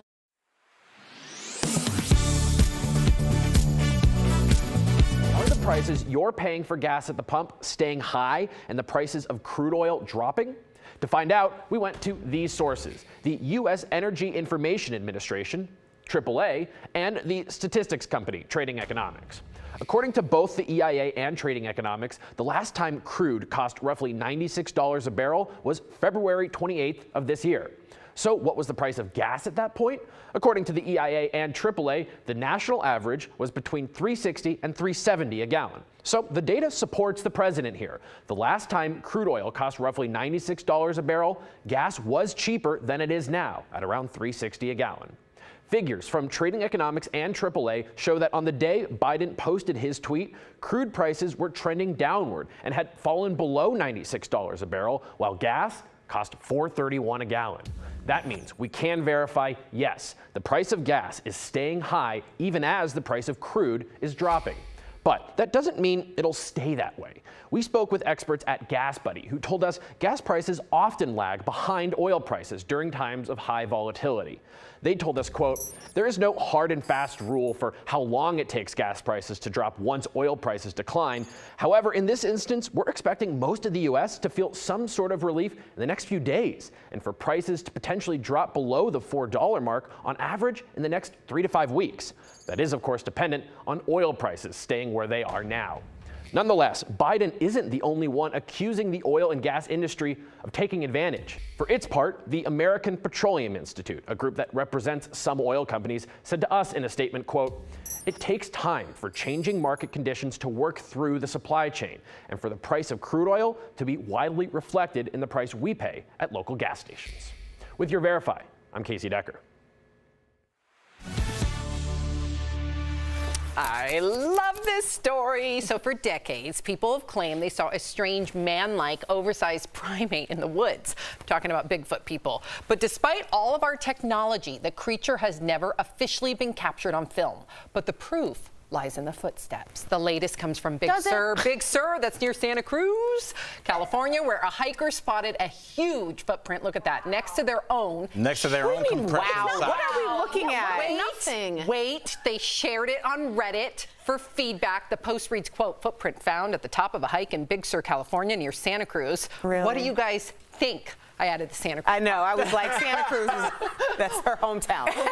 What do you think? I think we're looking at gravel. Yeah. What? It doesn't look like a I big can't even footprint. discern. Can somebody outline it with like a Sharpie or something? I mean, I see the footprint, but it's not that. It's not that big. It looks like a normal person's foot, doesn't it? I think more than anything now, I think we all know that we could take Bigfoot.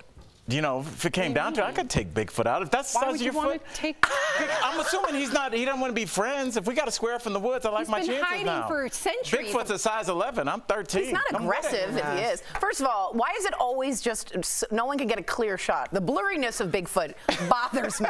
And Mitch Hagberg, a great comic who passed, always said maybe Bigfoot is blurry because I don't understand. Or maybe he's on the move, Tori. No one can get. We have Apple phone. Okay.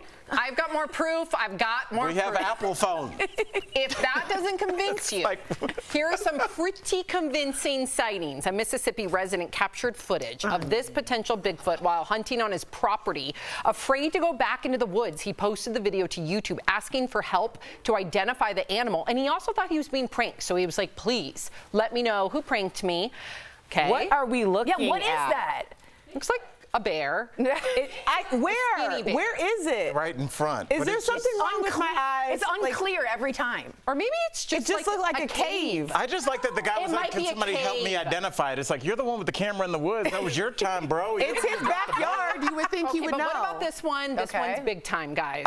This is from a hiker in Utah who spotted a large animal. There it is, in the woods. Now, here's the kicker. That's not right. When it was approached, the animal allegedly stood up and started throwing rocks at him, which is supposedly a trademark of Sasquatches. But he didn't get a picture of that. Well, no, he was dodging the rocks being hurled at him. What do you expect? That looked like an oil painting from the 1800s.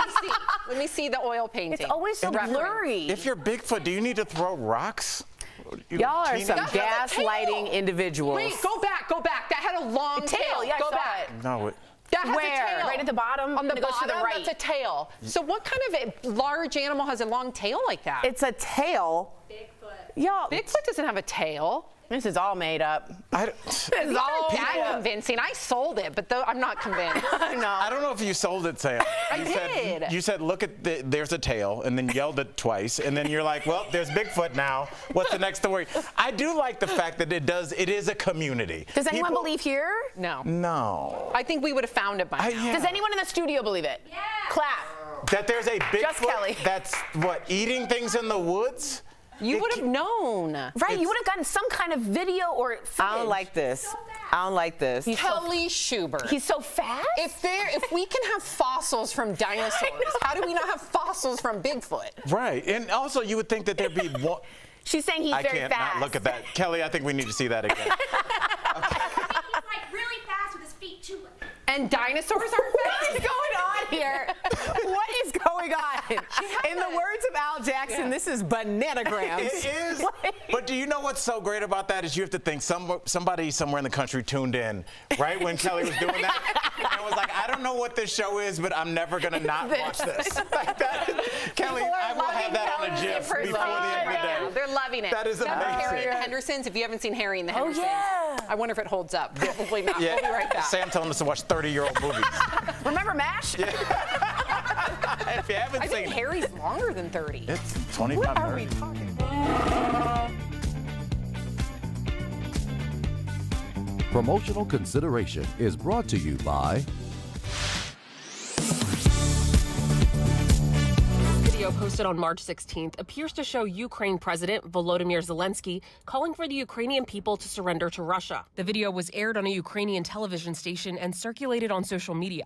But is it real? Let's verify. Our sources are Ukraine President Volodymyr Zelenskyy, Ukraine 24, a national broadcasting channel in Ukraine, General Staff of the Armed Forces of Ukraine, the Ukrainian National Guard, Invid, a video forensics tool, and TinEye, a reverse image search tool. This video is a fake. In fact, it's a deep fake, which means the video that you see was generated using artificial intelligence technology to mimic the real thing. Using video forensics tools and reverse image searching, Verify can confirm that this video was computer generated, using still images from Zelenskyy's earlier press conferences. I'll walk you through how we figured it out. First, let's focus on Zelenskyy's face. The face we see talking in the deepfake video on the left was generated from this still image taken of Zelenskyy at a press conference on March 3rd. The mouth on the photo was manipulated to appear as if Zelenskyy was actually talking. Next, the background. In the deepfake video on the left, the background remains completely static. But if this were real, the background would be moving, like this video of Zelenskyy talking in the same room. Using TinEye, a reverse image search tool, Verify matched the static background image on the left to this photo, which shows Zelenskyy at a press conference held on February 24th. Next, Verify analyzed Zelenskyy's overall stature. In the deepfake video on the left, he appears much taller, with broader shoulders and a different facial structure compared to his appearances at earlier press conferences, standing behind the same podium. Ukraine 24, the station that aired the deepfake video, said on its Telegram channel that the video aired while the station was under attack by hackers. In their post, they called the video a fake. So we can verify, no, this video is not real. It's a deepfake. Ukraine President Volodymyr Zelenskyy said in a message on his social media pages that the video was, quote, a childish provocation, and Russia should be the one to lay down arms. With your Verify, I'm Ariane Till. As Americans pay more at the pump, some drivers are wondering, do I need to buy premium gas? Our sources for this Verify are Joe Weisenfelder, the executive editor of Cars.com, and Daniel Armbruster with AAA Texas. In a 2016 study, AAA found Americans wasted more than $2 billion using premium gas in vehicles designed to run on regular fuel. And 6 years later, they say many are still wasting money. A lot of drivers make that mistake. They don't read the owner's manual. Both our experts agree drivers must read their owner's manual. That manual will tell you if your vehicle requires premium gas. The only reason anyone needs to buy premium gas is if the car says that it is required, not recommended for best performance, but required. Cars that say recommended for best performance can operate on regular gas. They just change the timing a little bit. The only downside is you might get a little bit less power, but you probably wouldn't even notice the difference. So we can verify you don't have to buy premium gas unless your vehicle requires it. But if your vehicle owner's manual requires it, you definitely have to purchase premium fuel. With your Verify.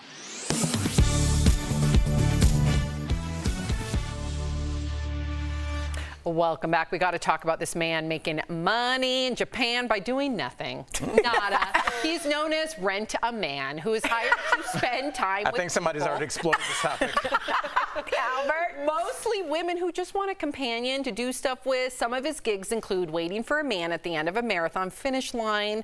And he went with a woman as she filed her divorce papers. He charges about $85 a session. Just, hire a friend. What do you think? Oh, this is so sad. Yeah. What's sad? That's a lack of companionship. Oh, you mean the flip need side. for it? Yeah, the need for this is What what's are so y'all sad. talking about? This is the greatest thing ever.